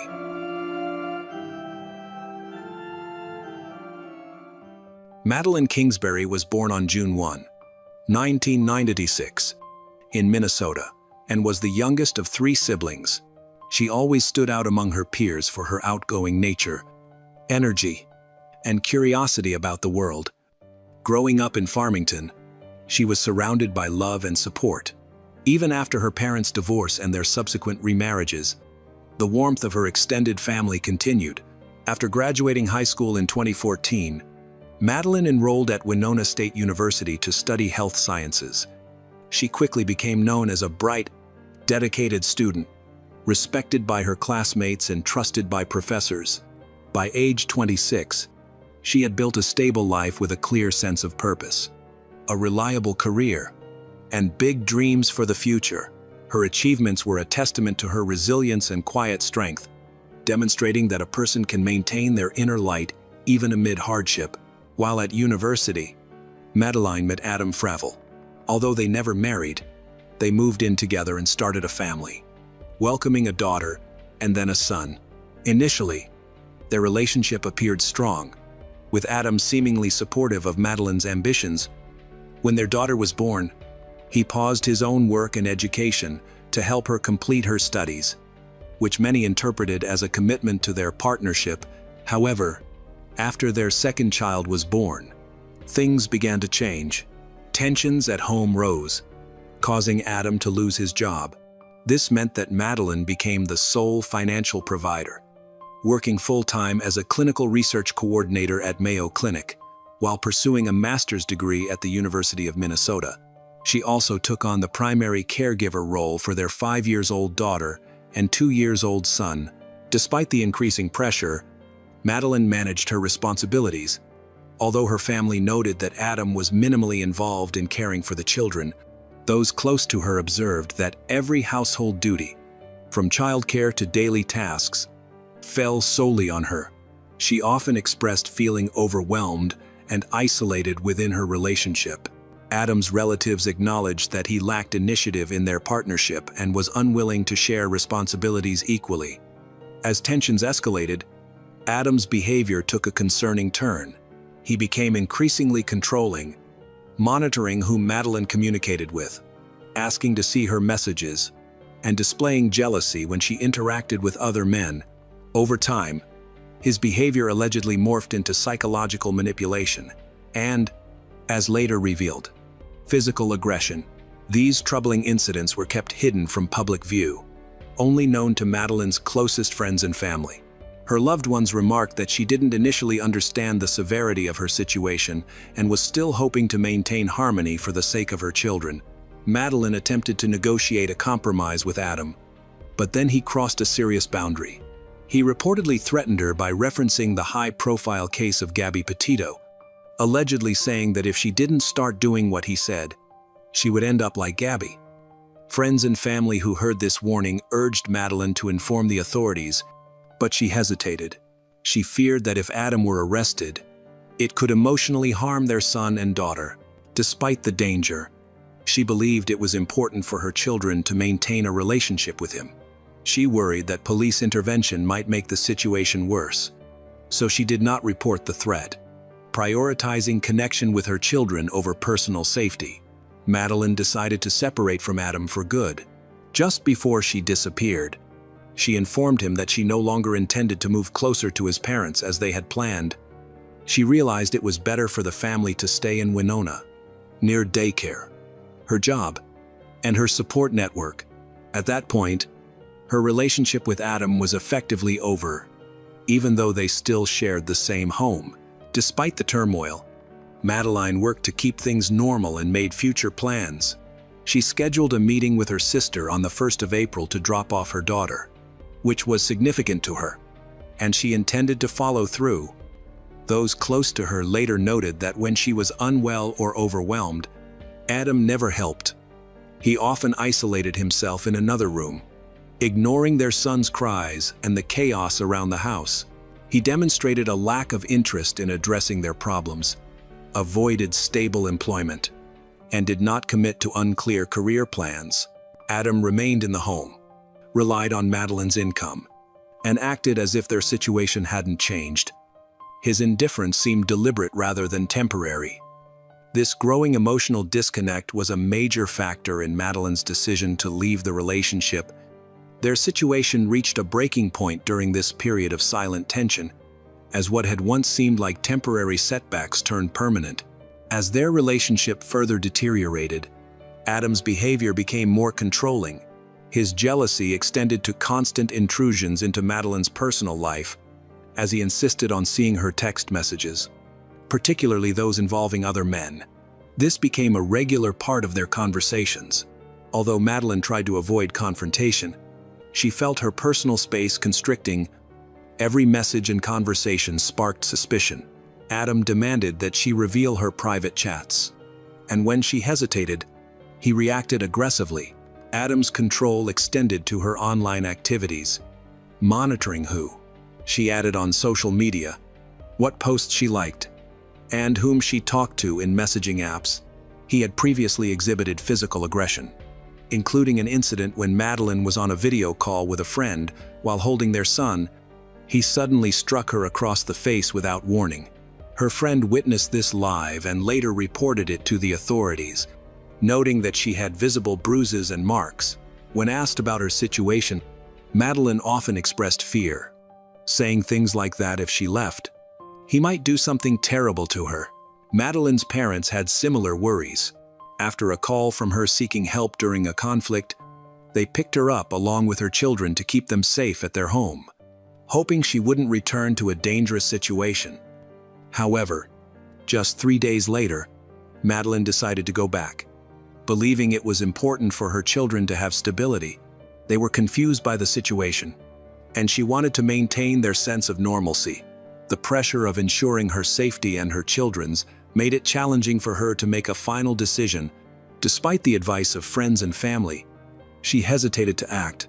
While the situation worsened, Adam's control over her increased, making Madeline feel as though she was being watched even at home.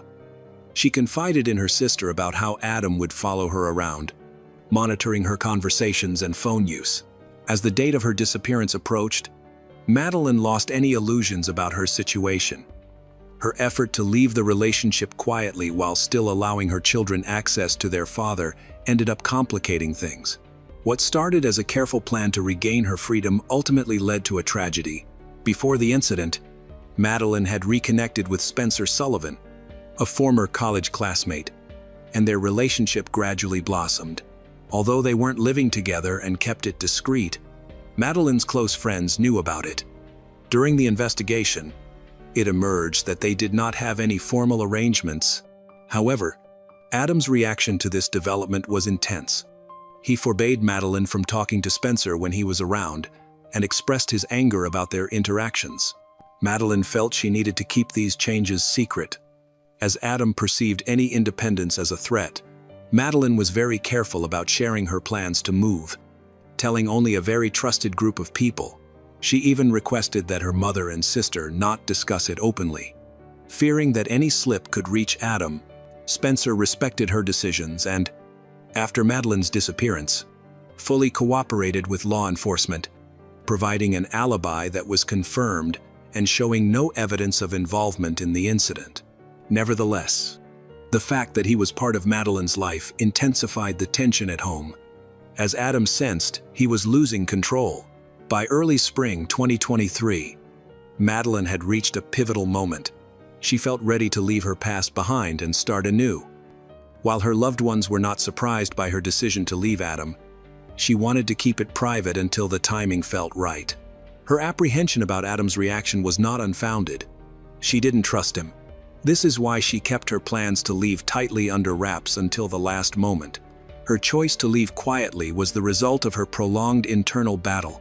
She was prepared for a fresh start and was on the verge of making it happen.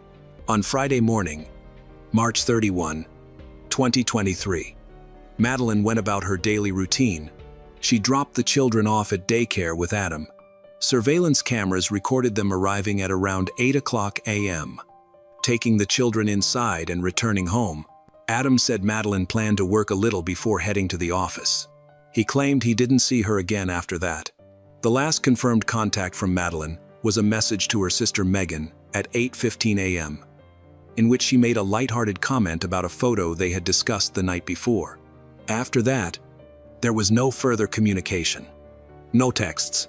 No returned calls. This silence raised immediate concerns for their mother, Krista Hultgren. She attempted to call Madeline multiple times but received no answer. Growing apprehensive, she contacted Megan to see if she had heard from Madeline. Megan confirmed their brief exchange that morning, but mentioned she hadn't heard anything since. She began texting Madeline too, but received no response. In their family, it was unusual for anyone to go quiet without explanation, as Madeline was usually very attentive to her children and committed to staying in touch. Realizing the situation was serious, Megan knew she had to act quickly. Even though she was in another city and couldn't go to Madeline's house, she called Kate, a close friend of Madeline's who lived nearby, and asked her to check on Madeline. Kate agreed and went over. When she arrived, she saw Madeline's minivan parked in the garage, which worried her. Since the car was there but Madeline wasn't responding, it indicated something was wrong. Kate knocked on the door but received no reply. The lights were off inside, and there were no signs of activity. She tried calling Madeline several times, but there was still no response. This led Kate to quickly realize something was wrong. She contacted the Winona Police Department to request a welfare check. Kate explained Madeline's unavailability throughout the day and mentioned the ongoing tension with Adam. Around 8:20 p.m., an officer arrived at Madeline's home. The officer checked the outside, knocked on the door, and peered through the windows. The minivan remained parked, but nobody answered the door. There were no signs of forced entry or disturbances inside. The officer contacted both Madeline's family and Adam. Her partner, Adam, stated he hadn't seen Madeline since that morning and noted she missed picking up the kids from daycare. He picked them up himself and drove them to his parents' house in Mabel, about an hour away. He didn't seem overly worried and hadn't reported her as missing. Despite the circumstances, the police decided not to file a missing persons report immediately. According to local procedures, they needed to wait 24 hours from the last contact before officially opening a case. This decision left Madeline's family feeling frustrated and confused. They emphasized that her behavior was out of character and that something serious might be wrong. But no exceptions to protocol were made. The first night after Madeline went missing was filled with uncertainty for her family. They had no updates or confirmed clues about her whereabouts. Friends and coworkers were also unaware of her location, and her phone was silent. Attempts to call or track her activity were unsuccessful, leading to the unsettling conclusion that she had not simply stepped away, but had vanished without a trace.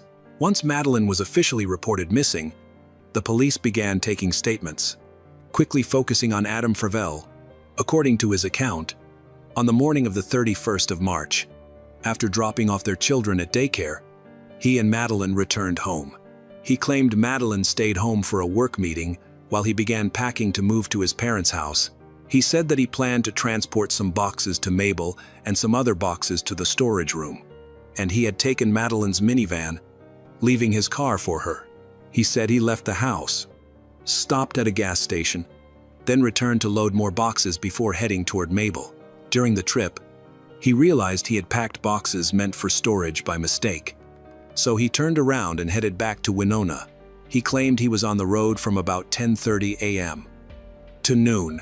When he got home, he stated that his car was still in the driveway, but Madeline was missing, which didn't overly concern him since he assumed she had gone to work. Later, he picked up the kids from daycare and went to his parents' house to spend the day.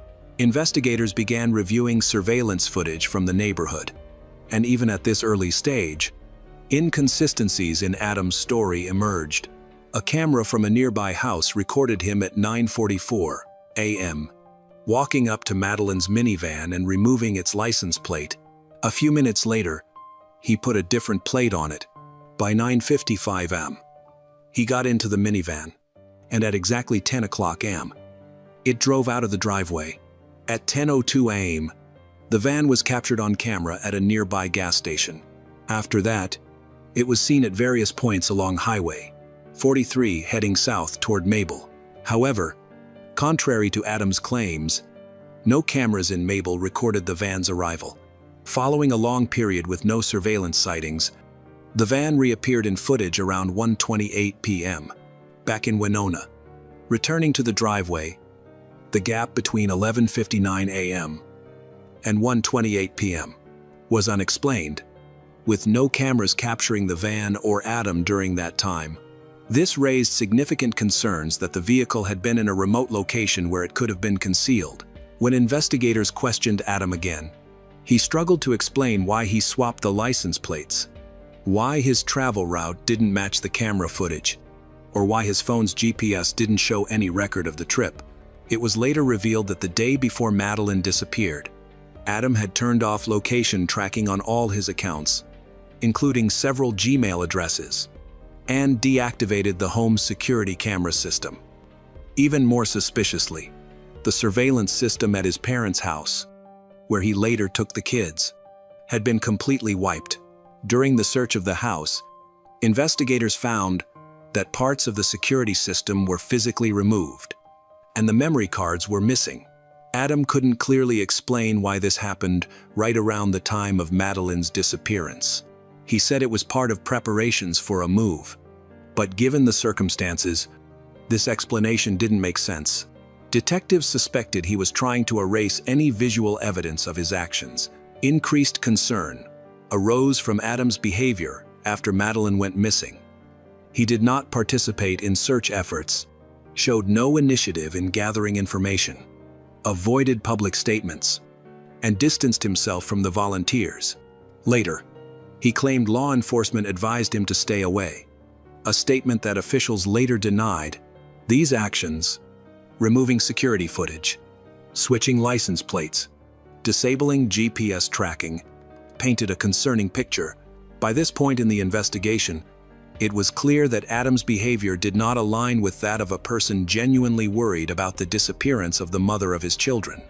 While no charges had been filed yet, the investigation increasingly focused on him. On the 1st of April, 2023, police conducted a second search of the home Adam shared with Madeline. Her belongings were still there, indicative of her not leaving voluntarily. Her coffee cup and plate remained on the kitchen counter. Her jacket, the same one seen in daycare cameras that morning, hung in the hallway. Her phone and purse were still in their usual places. These details indicated that Madeline had not left the house on her own. She would not have gone to work or anywhere else without essential items for communication and work. Staff at the Mayo Clinic, where she was expected to work that day, confirmed she did not show up. Investigators also focused on the garage, discovering that Adam had once again changed the license plates on the minivan the evening before. By the time police arrived, he had reinstalled the original plates. Though surveillance cameras had recorded the earlier switch, This indicated a deliberate effort to conceal movements or delay identification. While the search showed no visible signs of a struggle or blood, forensic teams noted signs of a potential cleanup. In the outside trash bin, they found partially burned fragments of plastic and electronic components. Later analysis suggested these could be remnants of a laptop. Another troubling discovery was a mattress in one of the bedrooms. It had no sheets and displayed stains that were sent for testing. Investigators later searched Adam's parents' home, where they found several discarded electronic devices and remnants of what seemed to be a fire pit. Forensic specialists believed that a laptop casing might have been destroyed in the fire. Nearby was Adam's truck, and in the bed, there was a garden shovel. A neighbor with outdoor cameras provided footage to the police. After Madeleine's disappearance, Adam was seen driving that same truck, with the shovel visible in the back. Cadaver detection dogs, trained to recognize human scent, were brought in. Both the shovel and the truck bed triggered alerts from the dogs. Adam's family claimed that his father had used the shovel to bury a deceased animal on the property a few days earlier. However, experts noted that the dogs could differentiate between human and animal scents, and their alerts suggested the presence of human biological traces. Adam was called in for more questioning, and investigators noticed fresh scratches on his face and neck. He explained they were caused by animals or workout equipment, but this did not convince the detectives. A medical evaluation indicated that the scratches looked more like defensive wounds from a physical fight rather than accidents. Each new piece of evidence fueled suspicions against Adam. His behavior didn't align with that of someone genuinely worried about a loved one. He had not reported Madeleine missing, did not participate in search efforts, and showed little interest in addressing the evidence against him. Madeleine's belongings that were left behind, deleted digital records, attempts to destroy electronic devices, possible cleanup efforts, and suspicious behavior all pointed to a troubling conclusion. The house, which seemed calm and normal from the outside, became the focus of the investigation, revealing more than any words could. On June 7, 2023, the case took a significant turn when a woman's body was found in an old well in a wooded area of rural Houston County.